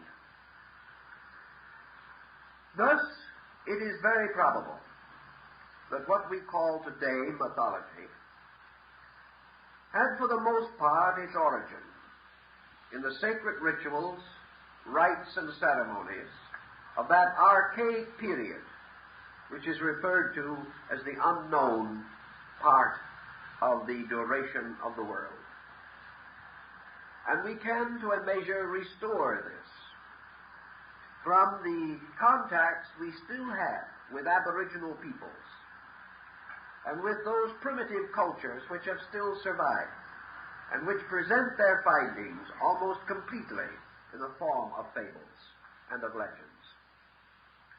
We may also realize that in these ancient religions there was a dimension which we would term today magic, or perhaps call fantasy.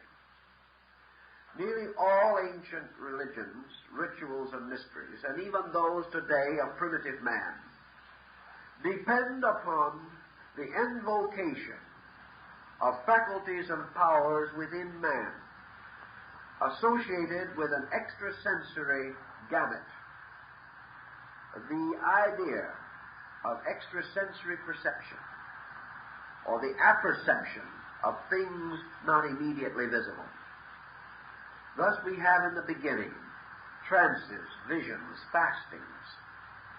We have human beings seeking the mystery of their own origin by going away into the desert to pray, to meditate, to cry out to the very elements themselves, asking the spirits abiding in the air or in the fire or in the earth should communicate to them such knowledge as was necessary for the survival of mankind. The answers to these supplications came in vigil, in sleep, in dreams, in visions, and in the strange phenomena perhaps of disordered minds. But through all of this, man's contact with the unconscious source of things was through the disordered fabrics of his own dreaming. And in dreams he could have monsters. In dreams no reasonable or rational relationships were essential. In dreams times and distances were annihilated. And in his dreams men met worlds of forces and circumstances totally beyond their comprehension. Yet we know today that such dreams were in some way the subjective pressures of these growing creatures themselves, and that through these dreams man contacted the archetypal life behind him, and therefore from his dreams and his vigils came his codes, his laws, his morals, and his ethics. These in turn made possible the rise of his cultures.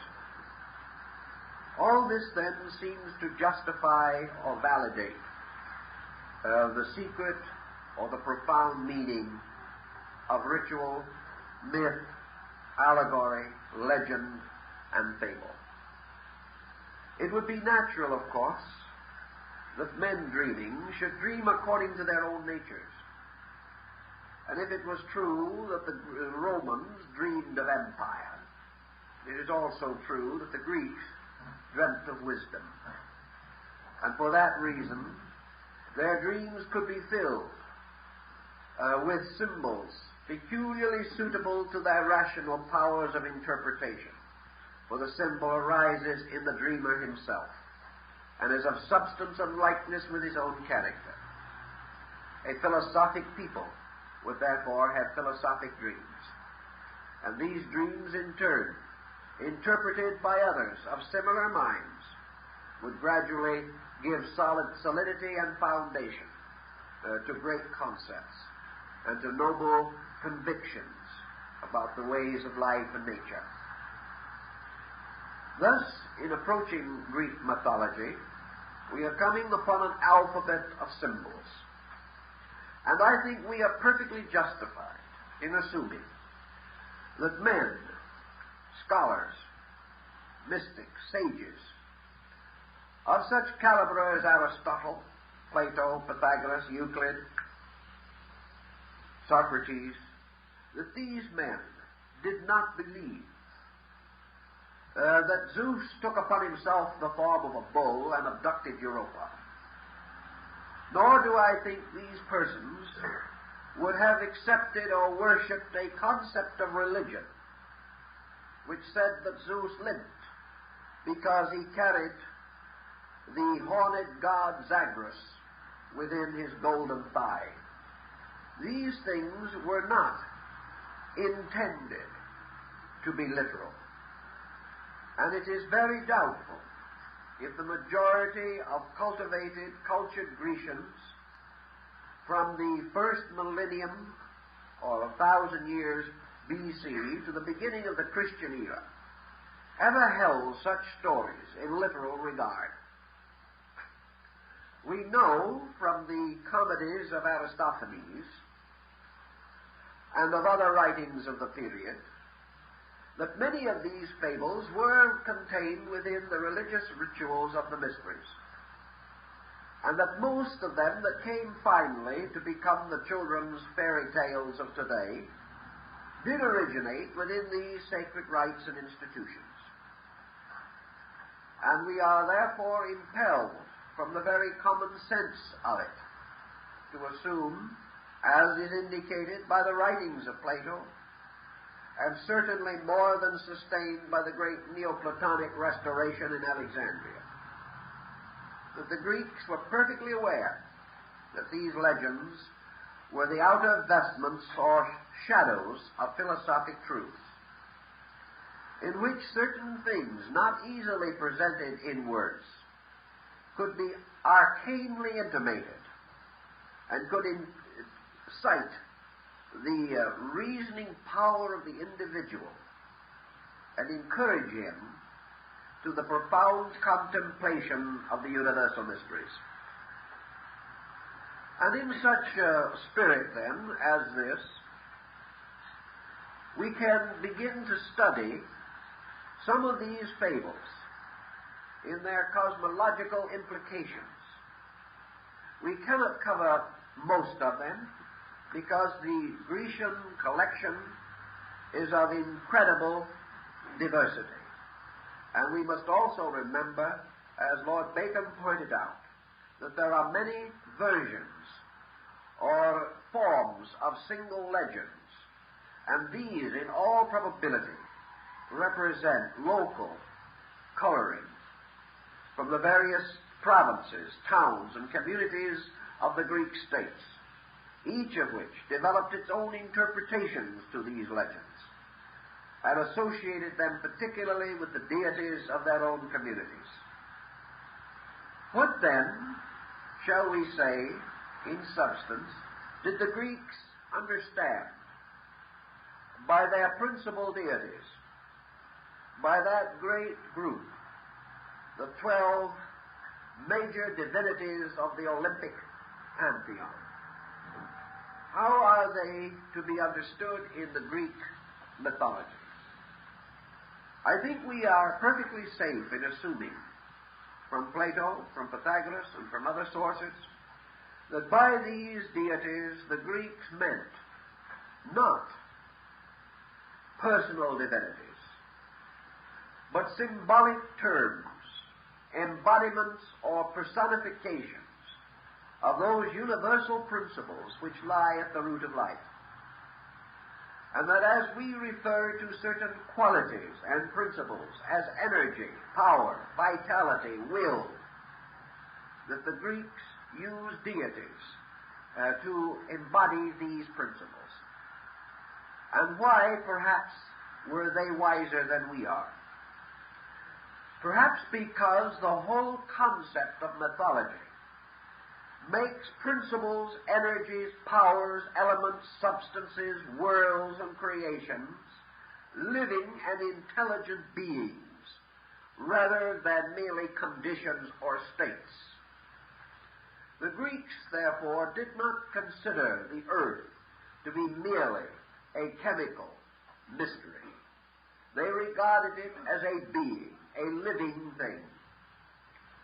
And I think we must remember that our Western way of life, particularly that which developed in Europe in the last 15 to 1800 years, our European descent of tradition, is the only important descent of tradition recorded in which the great creating or created conditions of existence were regarded as irrational, unreasonable, or merely as physical and chemical constructions. The ancients did not regard any quality that exists as being without life, without consciousness, without a subsistence in the divine plan and pattern of things. I was reading not long ago a recent work dealing with the rise of Christian religion by a very fine and wonderful man whom we have all greatly honored, Dr. Schweitzer. This man pointed out in connection with the speech of Paul at Athens, in which St. Paul refers to the altar of the unknown God. And Dr. Albert Schweitzer says that in his estimation, there could not have been an altar to an unknown God in the Acropolis of Athens, for the reason that the Greeks were unaware of the existence of a superior being, in the sense of one God. I do not think, in spite of my great admiration for the good doctor, that this position is tenable. There is every evidence in the Orphic rituals, in the writings of Plato and of Socrates, and even in the metaphysics of Aristotle, that the Greeks were perfectly aware of the existence of a primordial, eternal, and unconditioned being, a root, an eternal and everlasting life at the source of things.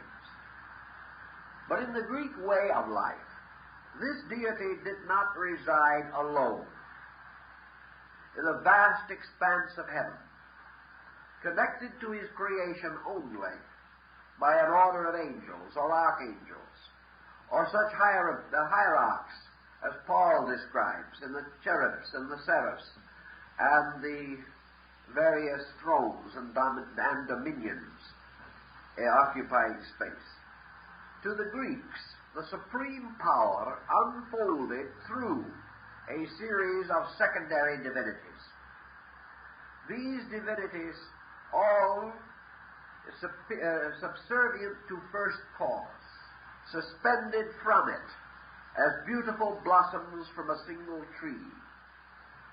And therefore, that the principal deities of the Greeks were all of them the specialized attributes of one being. that if one of these deities represented justice, and another represented law, and a great train of the Muses followed after the Pythian Apollo. So all of these divinities, both superior and inferior, both the great orders and the lesser orders, were all to be regarded as the infinitely diversified manifestations of one universal being.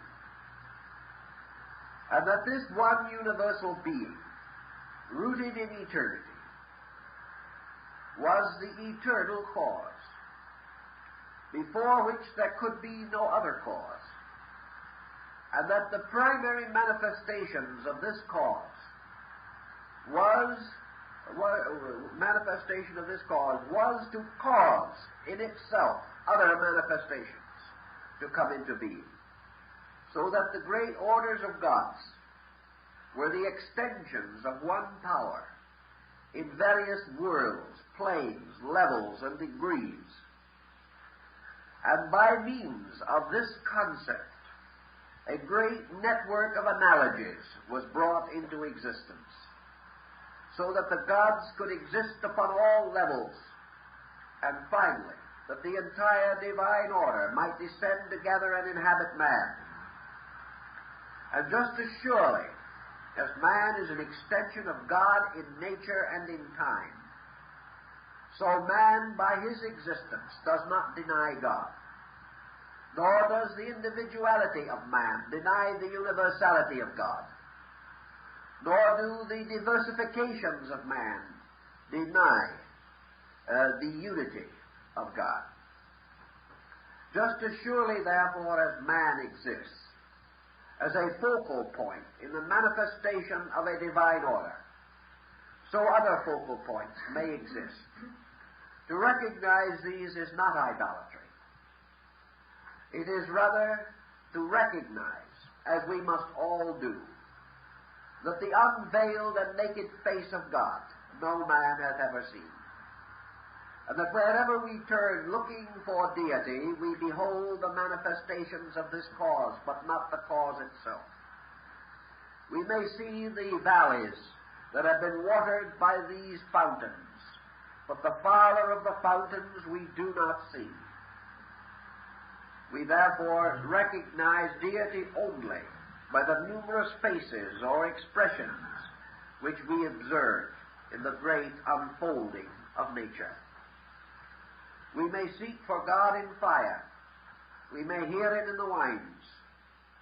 We may seek to discover Him in the spirit within ourselves or in the eyes of a newborn babe.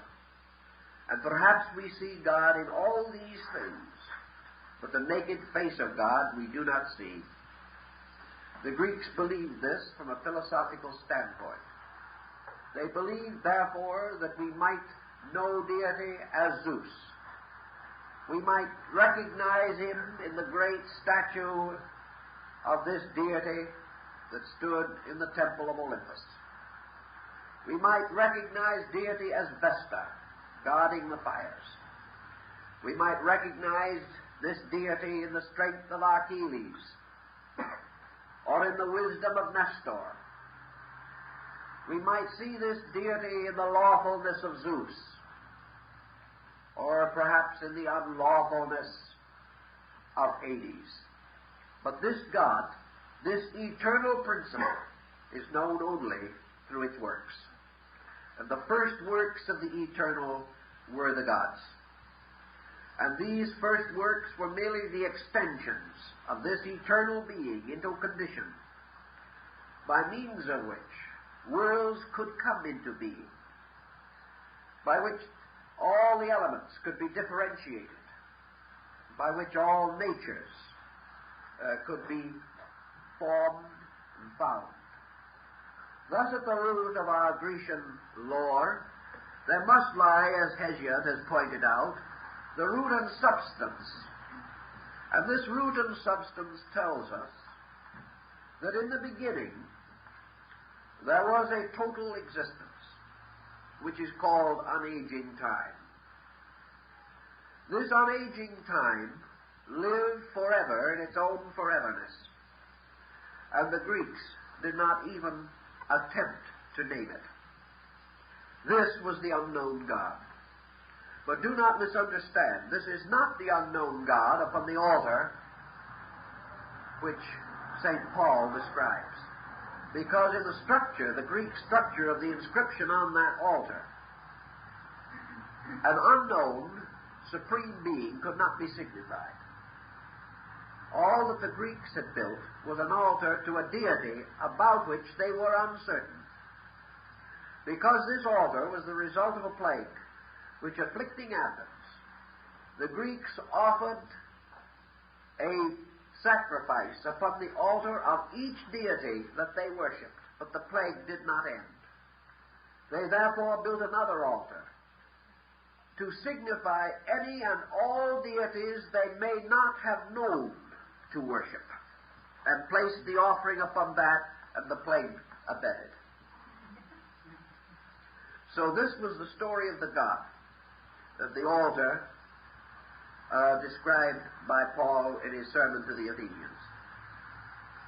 But the fact is that the Greeks did possess this concept of the great threefold, thrice deep darkness, the mysterious abyss of the Chaldean oracles, that which was forever and forever the same.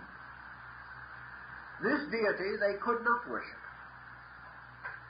because they could not conceive that they could approach it or depart from it, that they could add to it or detract from it. They could not conceive that this being would be aware of them, or in turn could be without awareness of them.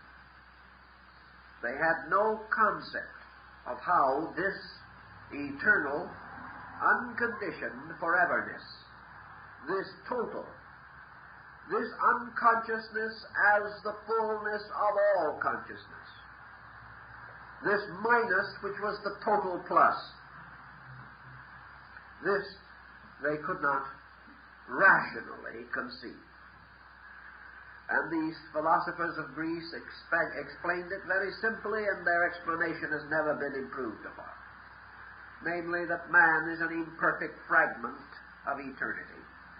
Therefore, he may analyze fragments and interpret them, but he has not the power within himself to define a completeness which he cannot experience.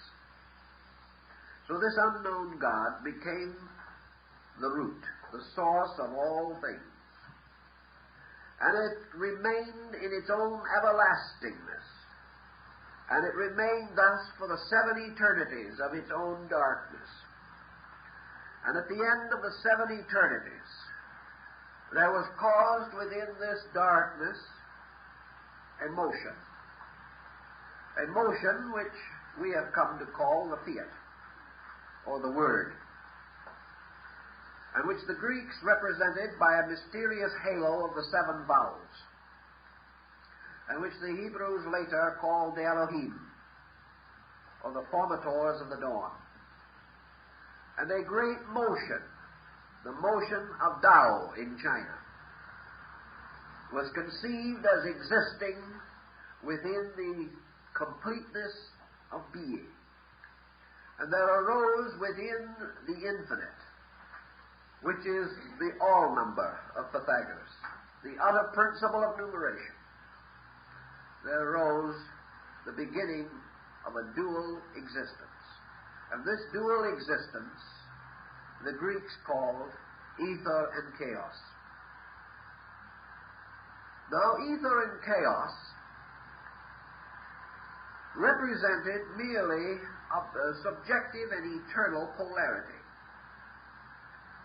And ether and chaos also possessed another strange attribute, because ether in the Greek mythology is used interchangeably in this creative pattern with Eros, or the deity of love. So that the Greeks referred to ether or energy as love. And they declared that at the beginning, the striving of love and chaos or the striving of energy and the rudiments of matter. Chaos being that which was subjectively or negatively unconditioned, resulted in the formation of a strange and whirling mass, which they termed the egg, and is the same as the Hindu mystery of the world egg, Hiranyagarbha. This mysterious egg was supposed also to be the egg of love, and it was guarded and protected by Eros. But within it there grew and came into existence a strange and wonderful being, the first to be born from the mysterious egg. And this egg is almost equivalent to the story which we find in the Finnish epic, the Kalevala, where we have the goose laying the egg of iron, which is to be the world. In this legendary, therefore, ultimately, the egg formed of the strivings of ether and chaos burst asunder and revealed resplendent Thales, the ancient Greek symbol of rational light. This was the light not of the world of men, but the light of the universe. And Thales emerged much in the appearance of the cherub of Ezekiel, because this Greek Thales had the head of a man, a bull, a lion, and an eagle, and was winged, and its body was surrounded with serpents. And Thales burst from the egg, and the gold and silver hemispheres of the egg became heaven and earth. And in the great luminous distance between these dwelt this God, who was called also Proteus, or the God of many forms and faces. And Thales, as the rational principle, was said to possess no likeness except the face that others bestowed upon him. In any instant he could change his total being, and to all who saw him he appeared different, but in substance he was always the same. Thinking about him has been somewhat restored by a recent book, The God with 1,000 Faces, for Thales had all faces and all natures, because under the term of rational light we conceive of everything that exists. And under the form of rational light also we conceive of the creations. And Thales is the great archetypal reason that bursts from the egg of duality, or is born out of the great focal point, which is the egg, which is set up at the boundary point between universal unconsciousness and universal subconsciousness. Therefore, out of the unknown came the first great dream, which is the striving of the unconscious and the subconscious, ether and chaos. And it is Thales who impregnated the subconscious with the dynamic archetype of being. And there appeared, therefore, the dim background of the divine plan and the divine order. Thales was, in a mysterious manner also, the firstborn of the Logos. For Thales, or reason, was the first blazing similitude of the infinite threefold darkness that lay behind. No further could man conceive than this, that he might sense or capture one of the infinite likenesses of this rational light, because behind that light was only darkness. And behind that light was the ever-abiding power that could not be defined, which could not be known, but could be recognized only through its thousands of faces, facing all ways, the symbol of the great rational power of the world. Now, out of this division, then, of Phanes and the power of the great age, which was broken asunder to release him, came the symbol of subjective consciousness. Phanes, the many-winged, the many-headed, the many-armed. And the upper part of this egg, or the golden egg of space, was itself also a living being. And upon that living being was bestowed the name heaven.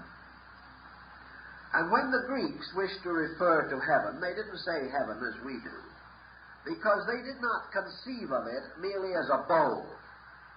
They did not conceive of it as the empyrean of the medieval astronomers, or that which lies beyond the realm of the fixed stars.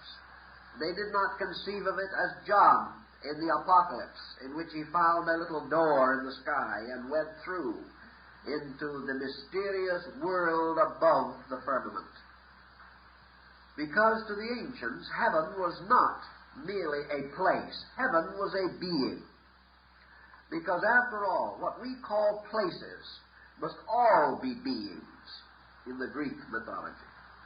And whatever we call a sphere of activity, or a law, or a place, or an abode, must be a sovereign intellect, a sovereign creature, either an intelligible, that is, a self-knowing being, or an intellectual, or not self-knowing being. Thus the Greeks divided, as Plato tells us, all of their deities into orders, of which the two most important were the intelligible and the intellectual gods. The intelligible gods were the highest, because by intelligible they meant deities partaking of the power of self-knowing. The second or lower order were the intellectual gods, those which possess the power to know other things, but not themselves. And we find this same thing arising in the story of Odin in the Nordic legends.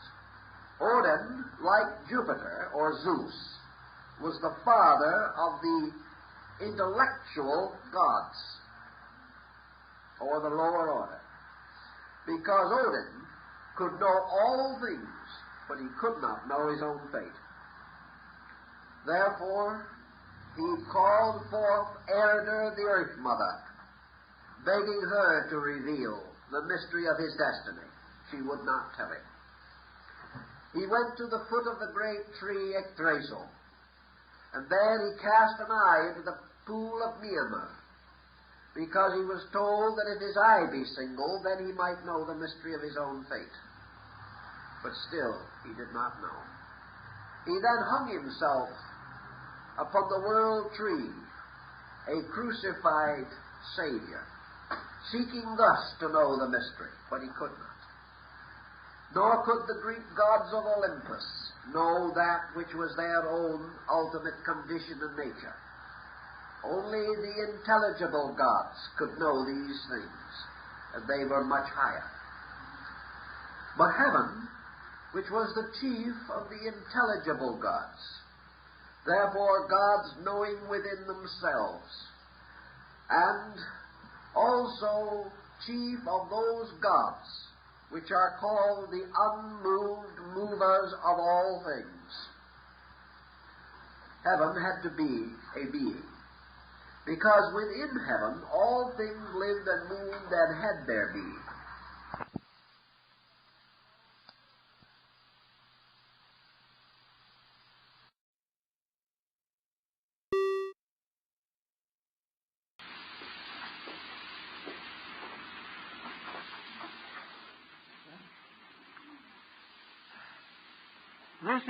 This morning we have a subject that bears upon the future of our world, our nations, and our families.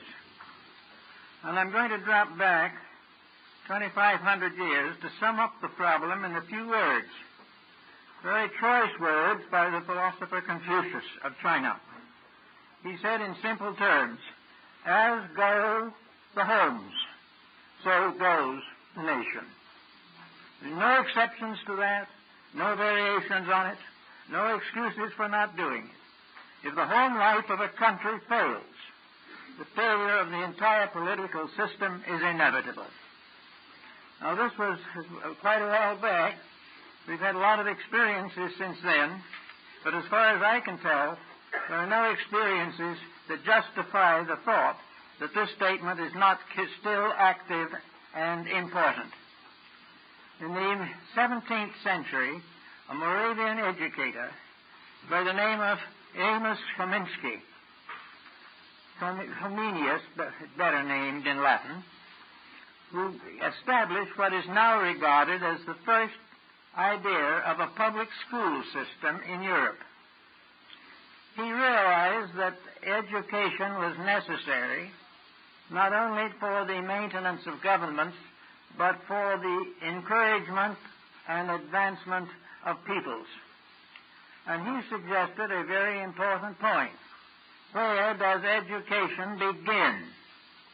He said it's hard to tell just when, but it is definitely there the moment a child is born.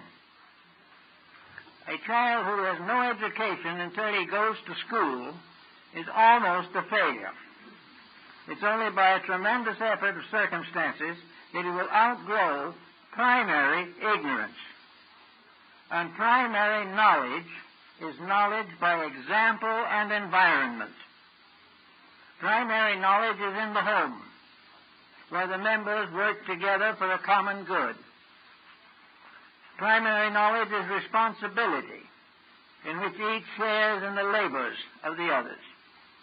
When this is not emphasized, and the individual is not privileged in this way, or the home is broken up by a variety of circumstances, the national survival is threatened. There cannot be a disregard for the basic laws of nature without detrimental results for all concerned. So Comenius said, we will start with the mother school. The child begins to learn how to live the moment its life begins, and researchers at the present time seem to indicate that the child is conscious of circumstances even before birth. It inherits not only the body of the parent, but it also inherits the psychic overtones, the pressures, the problems that have dominated the life of the parent.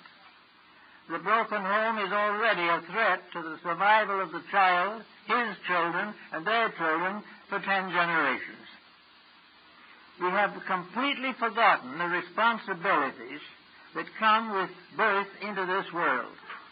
And we have forgotten what many of the ancients held to be true, namely that the world itself is the first school, the basic academy of all arts and sciences.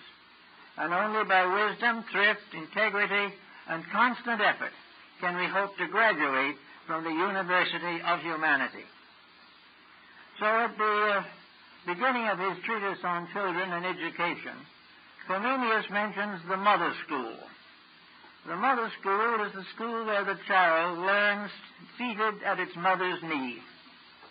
She tells the stories. She sets the example.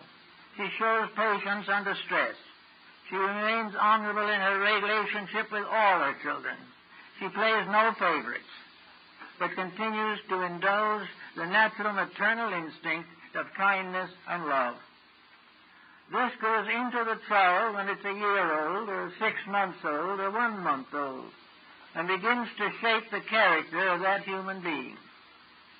Unless there is some kind of consideration for instruction and environment together, we're not going to get an answer to our problem. In just a little over 12 years, we are going to come into the next generation, the next century.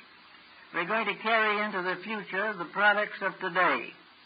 And it probably would be very well to realize that we've been given 12 more years in which to straighten out some of the problems that we face today. This is without question the most difficult generation that has been recorded in history. And this difficulty is not innate, is not inevitable, and is not predestined. It is the result of a series of mistakes, a series of failures to adjust to facts. And one of the most important source of this information that we need is education. Education must be by both instruction and actual doing of the thing. It must be by education and by reliance upon the various facts of life.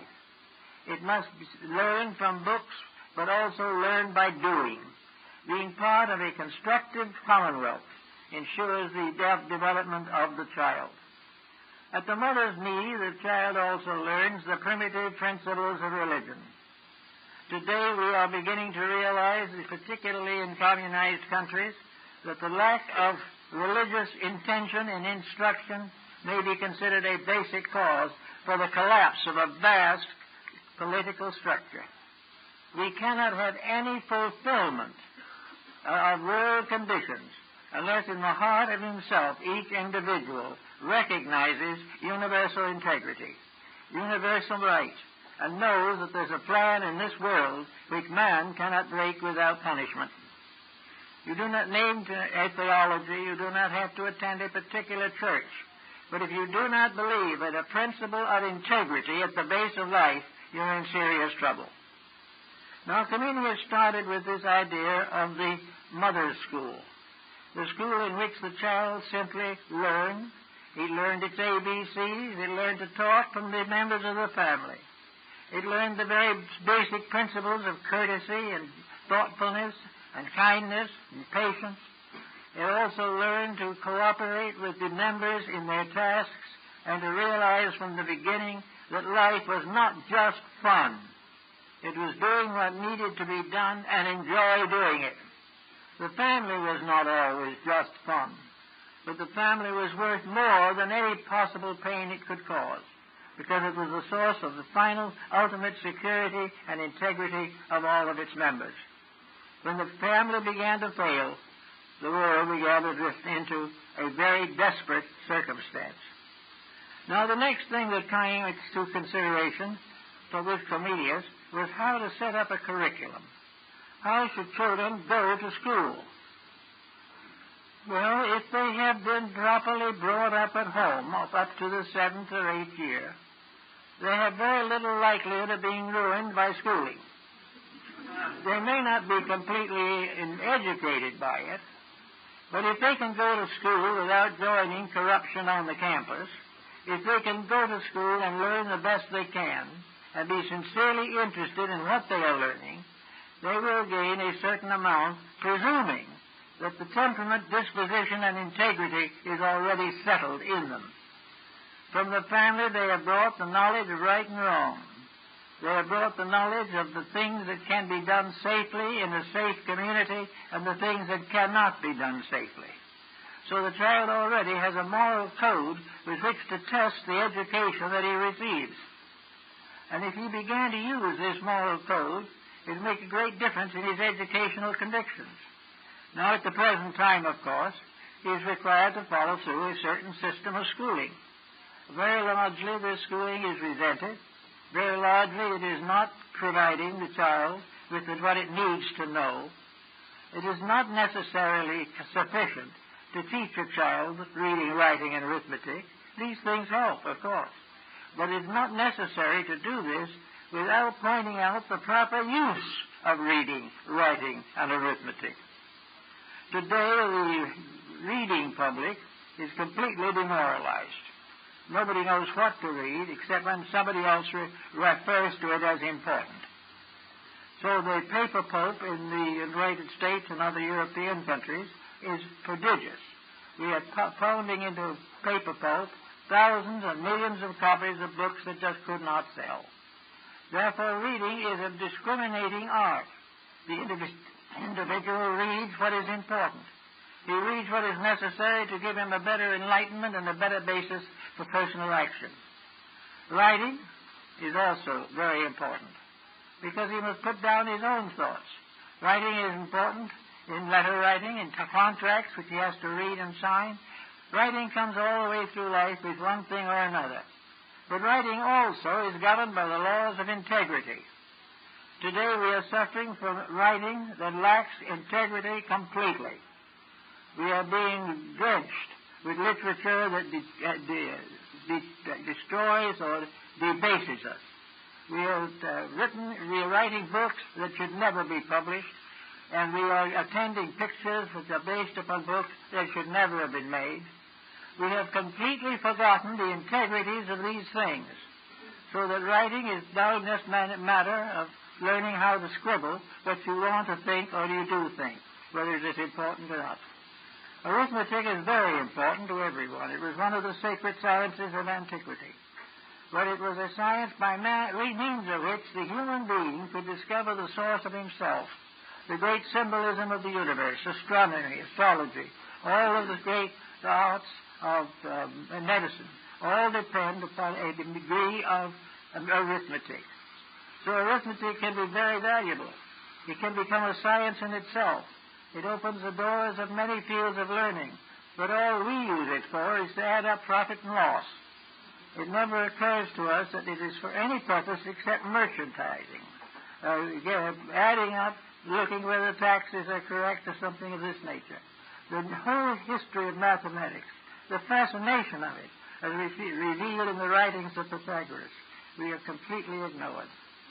So we keep along using only the surface of knowledge, very carefully refraining from becoming aware of the depths of values and realities that are beneath the surface. So Comenius also tells us that it is very, very important in the mother school to learn the laws of integrity, and in education to become aware of two basic realities. One is the importance of the descent of history as it is built up. History showing exactly what happens to people when they do exactly what they actually do. History is a story of disillusionments, but it is also the story of the inevitable consequences of mistakes. It shows another example of how we have gradually drifted away from every value that was permanent, every realization that could have advanced our destinies, and become hopelessly enmeshed in a complicated technique of survival, a survival which some way must be cut, as Alexander cut the Gordian knot. We cannot go on the way we are. Every form of learning is only important if it helps us to understand universal truths.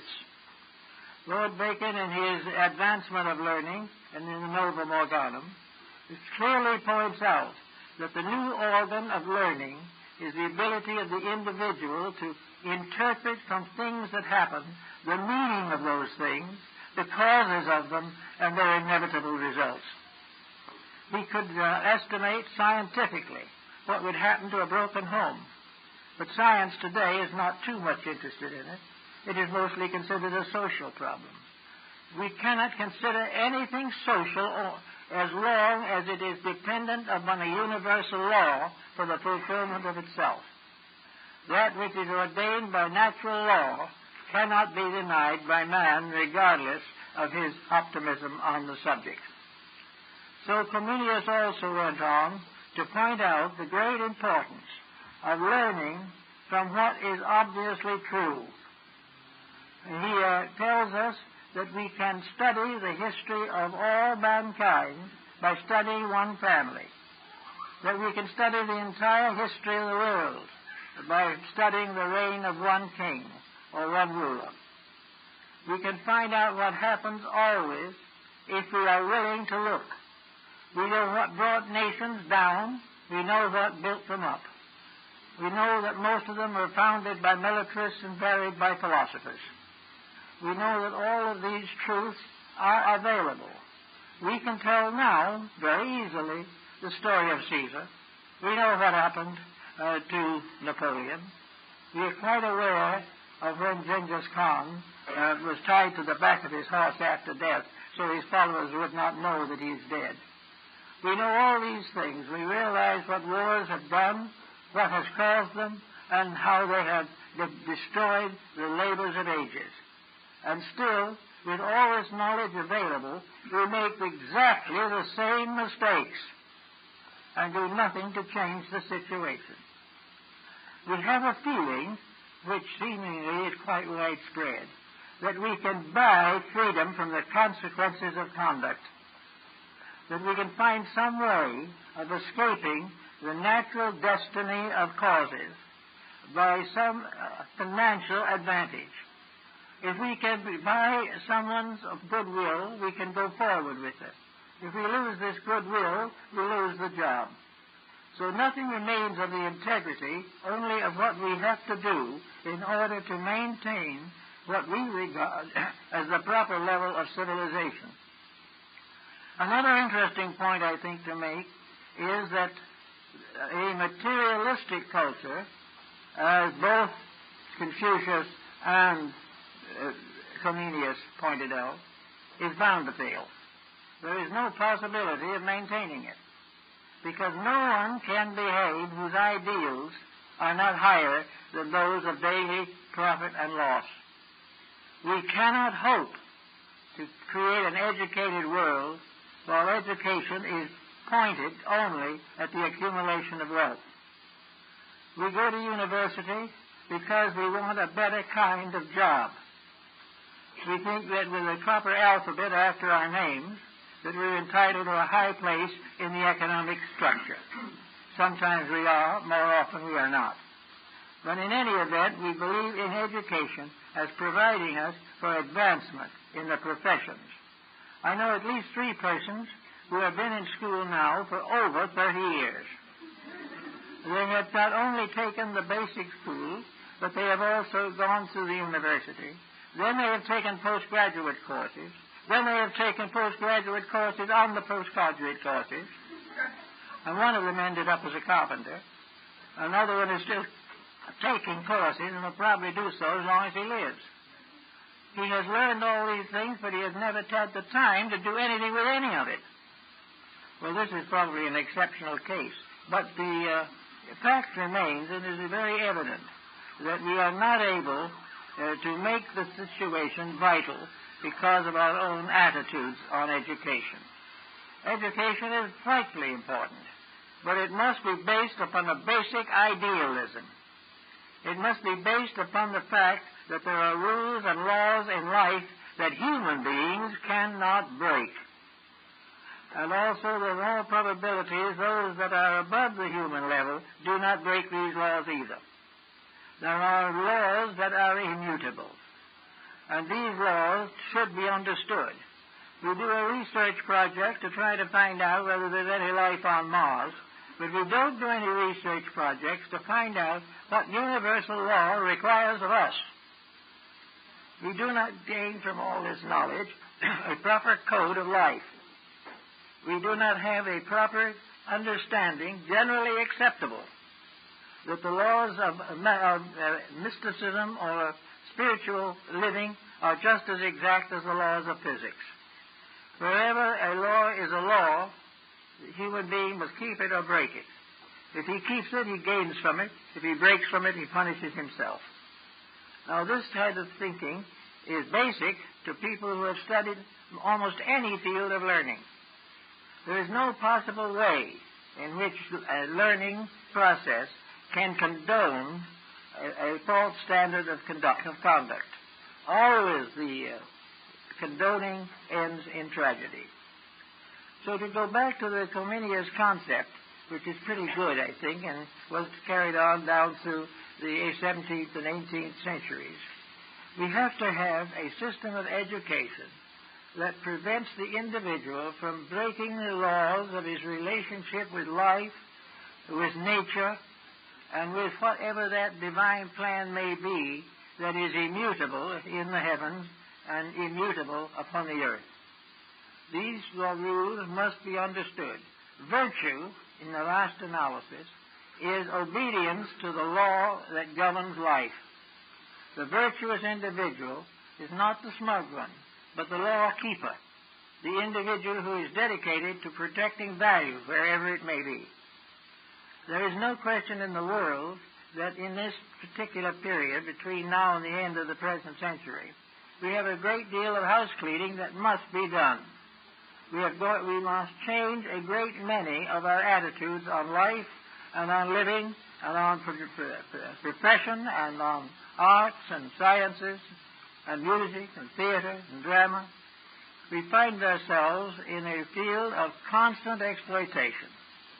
Now, exploitation has so little value that it is hardly worth considering. But somehow, when we take away from the individual the concept of personal immortality, or destroy his belief in a divine power, when we do these things to him, we turn him over to a negative situation which he cannot carry with dignity. We turn him over to a complete frustration. And out of this frustration comes the natural result of materialism. If he has been taught materialism long enough and carefully enough, he is going to become what you might call a child or a person given to fun. He's going to make a game out of life. It may be a financial game, a professional game, a game in sports or something, but life will become some kind of a game. The reason why he takes it this way is because he assumes that he has no future. If he assumes that when he lies down in the grave, this is the end of him forever, then there seems to be no reason to cultivate anything except to do what you want to. But this has two shortcomings. He is not alone in this world. There are 6 billion of us here now, and when each individual does just what he wants to do, chaos is upon us in all its forms. Actually, almost everything that we do is a violation of common sense, a violation of the integrities of living. We store up enormous fortunes in order to get a little adulation, and we cannot take 1 cent of it out of this life. We come into this life with nothing but ourselves, and we leave with nothing but ourselves. Why then should this life be so frantic if we don't believe in anything?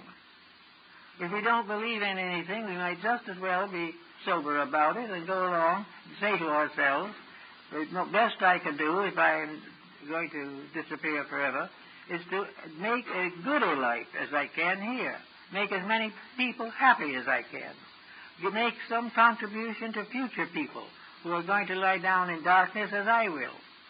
But instead of thinking this way, the individual is apt to go on narcotics to forget everything.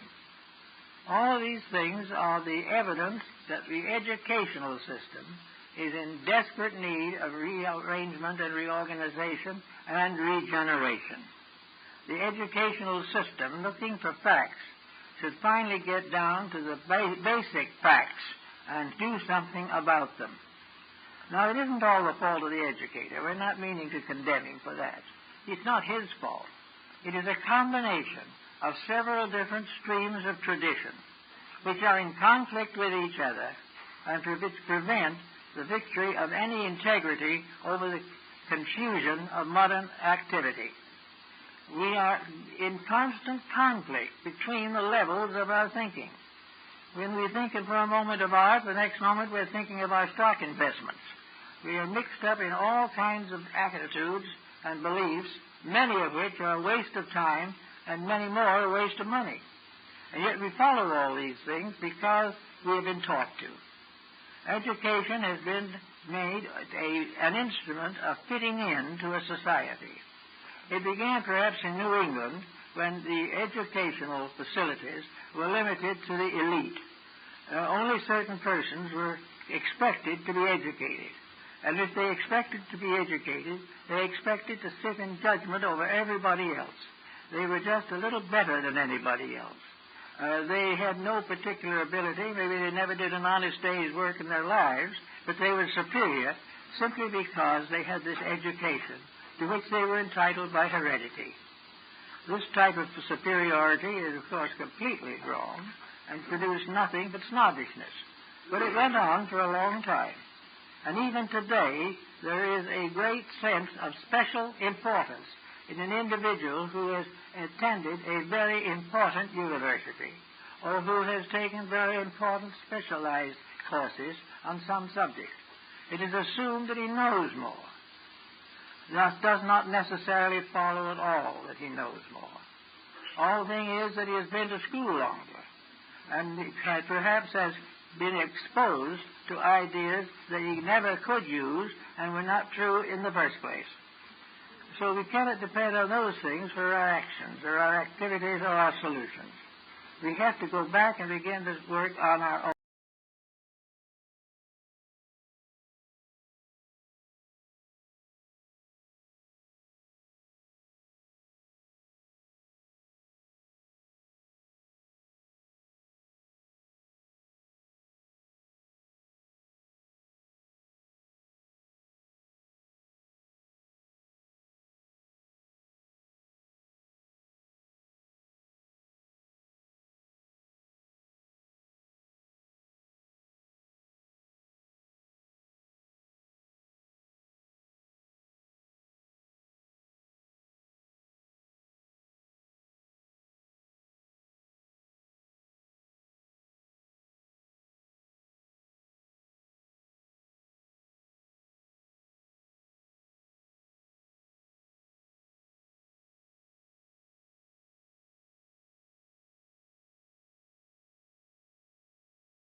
This morning we have a subject that bears upon the future of our world, our nations, and our families. And I'm going to drop back